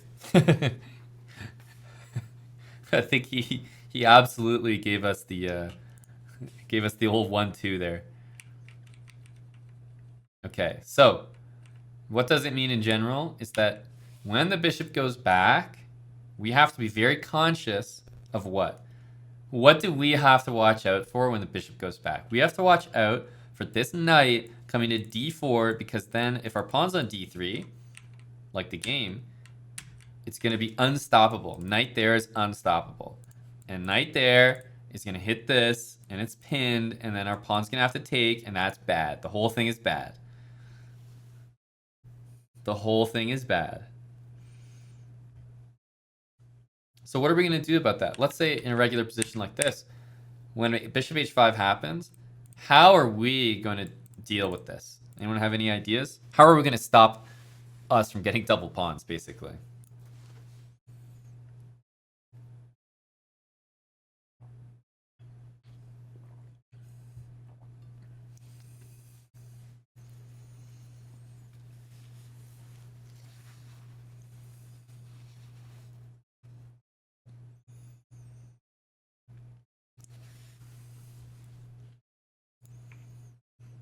Got a lot of suggestions here. So the first suggestion that I've seen more than once is g4. And the reason I'm going to say no to that right off the bat is that it makes the king way too weak. Way too weak. It's actually a bad fundamental, I would say. So it's not something we want to get into. Sometimes you can play this move, and sometimes it's very good, but it's a bad fundamental, and it's generally a move that if you don't play it, you're going to have a better position than if you do. So we're not going to play it. I see a lot of knight e2. Knight e2, and then he takes my knight. I'm going to have to double my pawns anyway. So knight e2 does not solve anything. Also, knight e2 drops the central pawn. So knight e2 is bad for 2 reasons. I also saw a4, so that after knight c6, we can play knight b5, supporting the knight and covering that square, which, credit to that guy, because to even suggest this, you're the only guy in chat who did. I mean, that's literally an insane move. I wouldn't have thought of it. I wouldn't have even thought about the idea. So full credit to you. You get more points than the guys who said 92, basically. You get more points than him. The reason that it's not good is because the guy's going to play a6. He's going to kick your knight, and no matter where you go, he's going to play knight d4 anyway, and you're just as screwed. So keep that in mind. That's why this doesn't work. But I definitely give you part marks for creativity more than the 92 guys in chat. Now, some of the other things that were said here, I've seen a few things. Okay, so I definitely saw move the queen. That was another one. So queen e2 wouldn't be a great queen move because it's still pinned. So queen e1, I'm assuming, is what the move the queen guys wanted. But the problem with that is black still takes and the pawn's still double. So we can't move the queen. It's not good enough. And then the last 2 things that I saw were, number 1, bishop e2. Bishop e2, that's a big suggestion. A lot of people in chat have bishop e2. And then the other one is d3, knight c6, and then bishop e3 suggested. Not rook e1 for bishop e3, but just bishop e3 right away. The idea being d3, knight c6, bishop e3, so that knight d4, you take it with the bishop, and then you don't let your pawns get doubled. Okay, so two methods. Which one do you guys like better? Maybe I'll even poll it. I'm just curious what you guys like better. Now that I've shown you what I think are the 2 top suggestions, let's poll it. Which one do you like better? Bishop e2, moves the bishop again, but completely gets out of the pin, or d3 and bishop e3, and take the knight on d4. What do you prefer? What do you prefer? I think both are reasonable.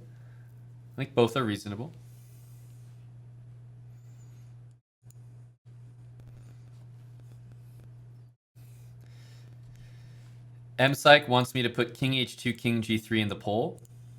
I think as a general rule, MPsych, just going forward, try at all times to have your king behind your kingside pawns. I think an important fundamental.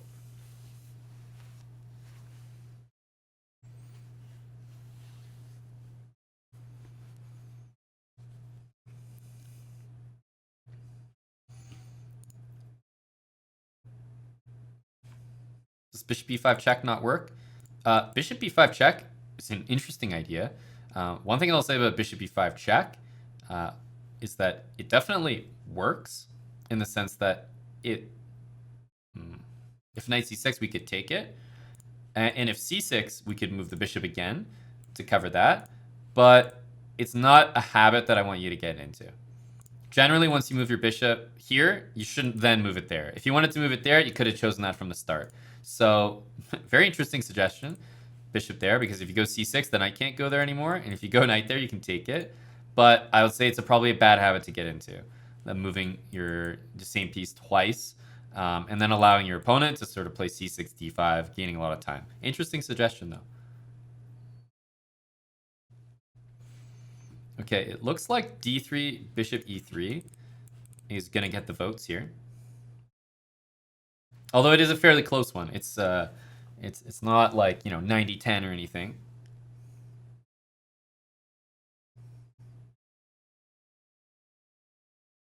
Vote's almost over. Yeah, so it looks like the winner is d3, bishop e3. More people prefer that. 63% to 37%. So I think the main reason for this being preferred is that we are still putting our pieces on all the same developing squares that we've put them on in the past. So nothing's changing about our fundamentals. And we're not losing any time. Whereas if we go here, it feels like, wait a minute, I don't get my bishop on the square I want it. And after we go d3, I can't play rook e1 to protect e3 for the bishop. So I'm going to have to double my pawns anyway if I want to play bishop e3. You guys know what I mean? So if my pawns are going to get doubled anyway on e3, and my rook can't help anymore because the bishop's here, not only do I not get my bishop here, but if I'm going to double my pawns anyway, I think it makes complete sense to just play this and say, look, this makes a lot more sense. If we double the pawns, then things are covered here. And if they don't take it and they go knight d4, the whole point is that we wanted to take it to basically say, look, we're still pinned. We're still pinned, but what we've done is we got rid of that knight. So now if they take, I'll never have to take with the pawn. Never have to take with the pawn. What's the engine move? Well, the engine wants bishop e3, knight d4, and g4, I'm pretty sure. Yeah. But look what's going to happen. The engine says g4 is best. And now look at the engine. Minus 0.5 after knight takes g4.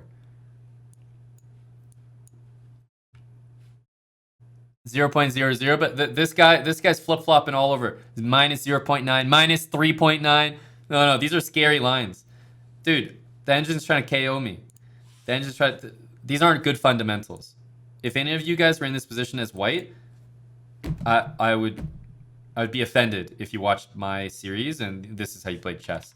G4 is not in our books. That's a terrible fundamental. Get that the hell out of your system. No G4s. No G4s. That's the side of the board where you usually castle. You do not want to be playing that move. But the bar? No. Nope. Forget the bar.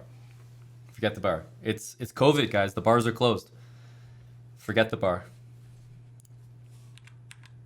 So we say bishop e3, knight d4, we take it. That's what we're gonna do. We're gonna take it. I'm gonna take it. And this is our answer. This is our answer. So we're gonna do that for now. And I mean, later on, as we improve, we might find a better way to deal with this. But for now, there's not many people who play this way. But if they do, we're gonna try to keep what I just said in mind and see how it works. Okay? So that's our plan. That's our takeaway.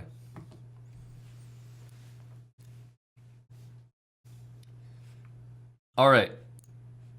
Another 5-minute game.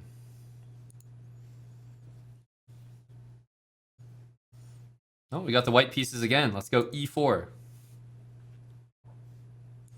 Okay, guys, what I've noticed is that the 500s, they love to play d5. Does John Bartholomew have like a series for 500s or something? Scandi for 500s?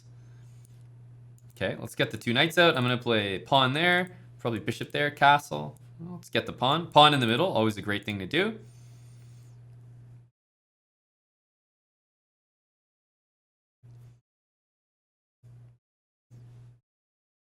Okay, he's bringing the knights out.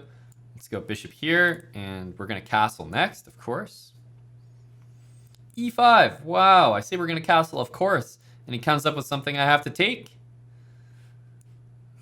Oh, Mega Jerome every time. That's a different series. Once you get to 2000 level, then you can Jerome every time. That's not for beginners. We got to build the fundamentals first. Let's take. And we're going to get our bishop out. So now we've got all our pieces out. I want a castle.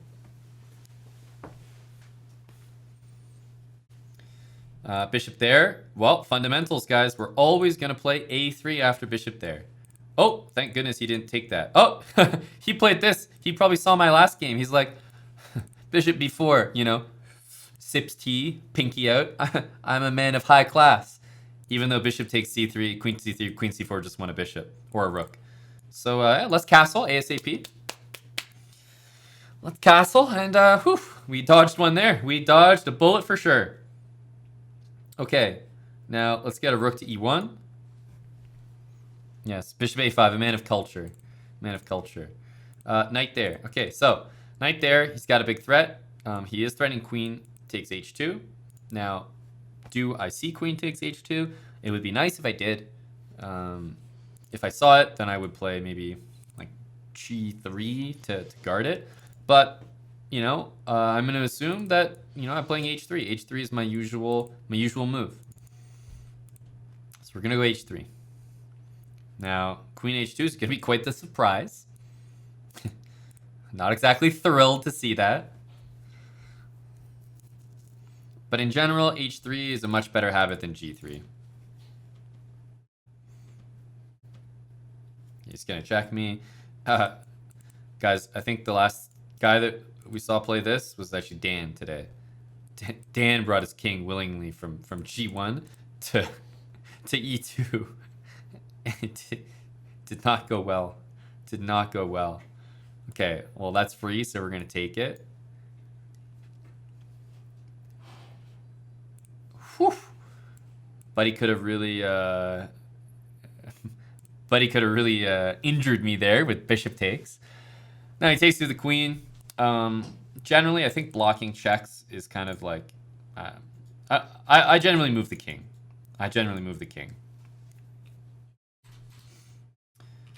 Okay, we're getting our king to the center. It's all about the central control. He's played rook here. And I have an option. I have a bishop that's loose and the ability to block this check and save my queen. So in doing this, I can save my bishop, my queen, and get out of check. This is an insane move. I'm doing like 3 things at once. Or I could go here and completely hang all of that stuff. I'm 400. Let's go. All right, nice. All right, perfect. Like I said, we hang all that stuff.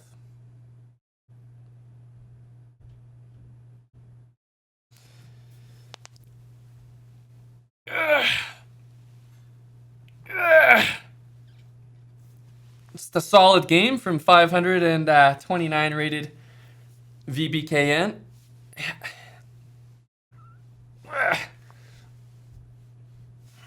There we go. Nice little 500 ELO game there.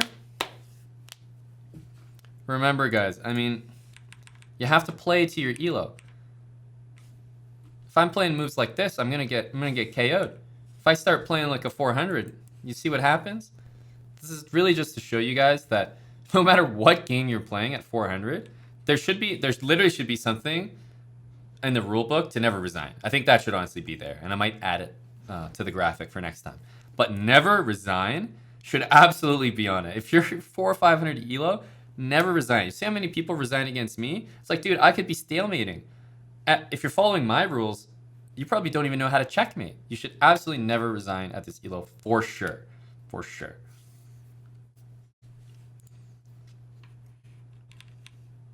So, what went wrong there? Well, actually, the game just got completely, opened up. It got very dangerous. We couldn't quite get castled. So, what we'll learn probably in the next edition is that castling ASAP probably does, in a lot of moments, take precedence over capturing. Because here, should I be capturing? No, I should be 100% castling. 100% castling. Now, if he captures me, I'm ready to take back, and my rook is ready to give a check in the middle. So that's going to work out really well for me. It's a little advanced for this level. The fundamentals are, trades, then get castled ASAP. But just so you know, what we're working towards getting good at is castling literally as soon as possible and judging whether or not we want to execute trades or castle first. Because right now I'm giving you guys rules that you sort of have to treat them as if they're the Holy Bible. You have to follow them. But as you progress up in rating and in level, you will obviously realize, and this is true for anything that you try to learn, is there are exceptions to certain rules. There are exceptions to castling ASAP. There are exceptions to doing every single trade. So you're going to have to eventually make some of your own decisions. But for now, the very beginning, I'm saying, look, let me make those decisions for you. Only do this, only do this, only do this. I think it's going to help you build the fundamentals, and eventually you're going to work up to a level where you feel comfortable or you need to make the decisions yourself. So anyway, we got the win there. A bit of tongue-in-cheek at the end. Got him with a back rank mate. Figured that was gonna happen. Let's go for another 5-minute game. Hey guys, just a reminder that Building Habits is going to be a regular series on our YouTube channel, so make sure to get subscribed if you are not already. Drop a comment down below for the algorithm and let me know what you thought about the video. See you next time.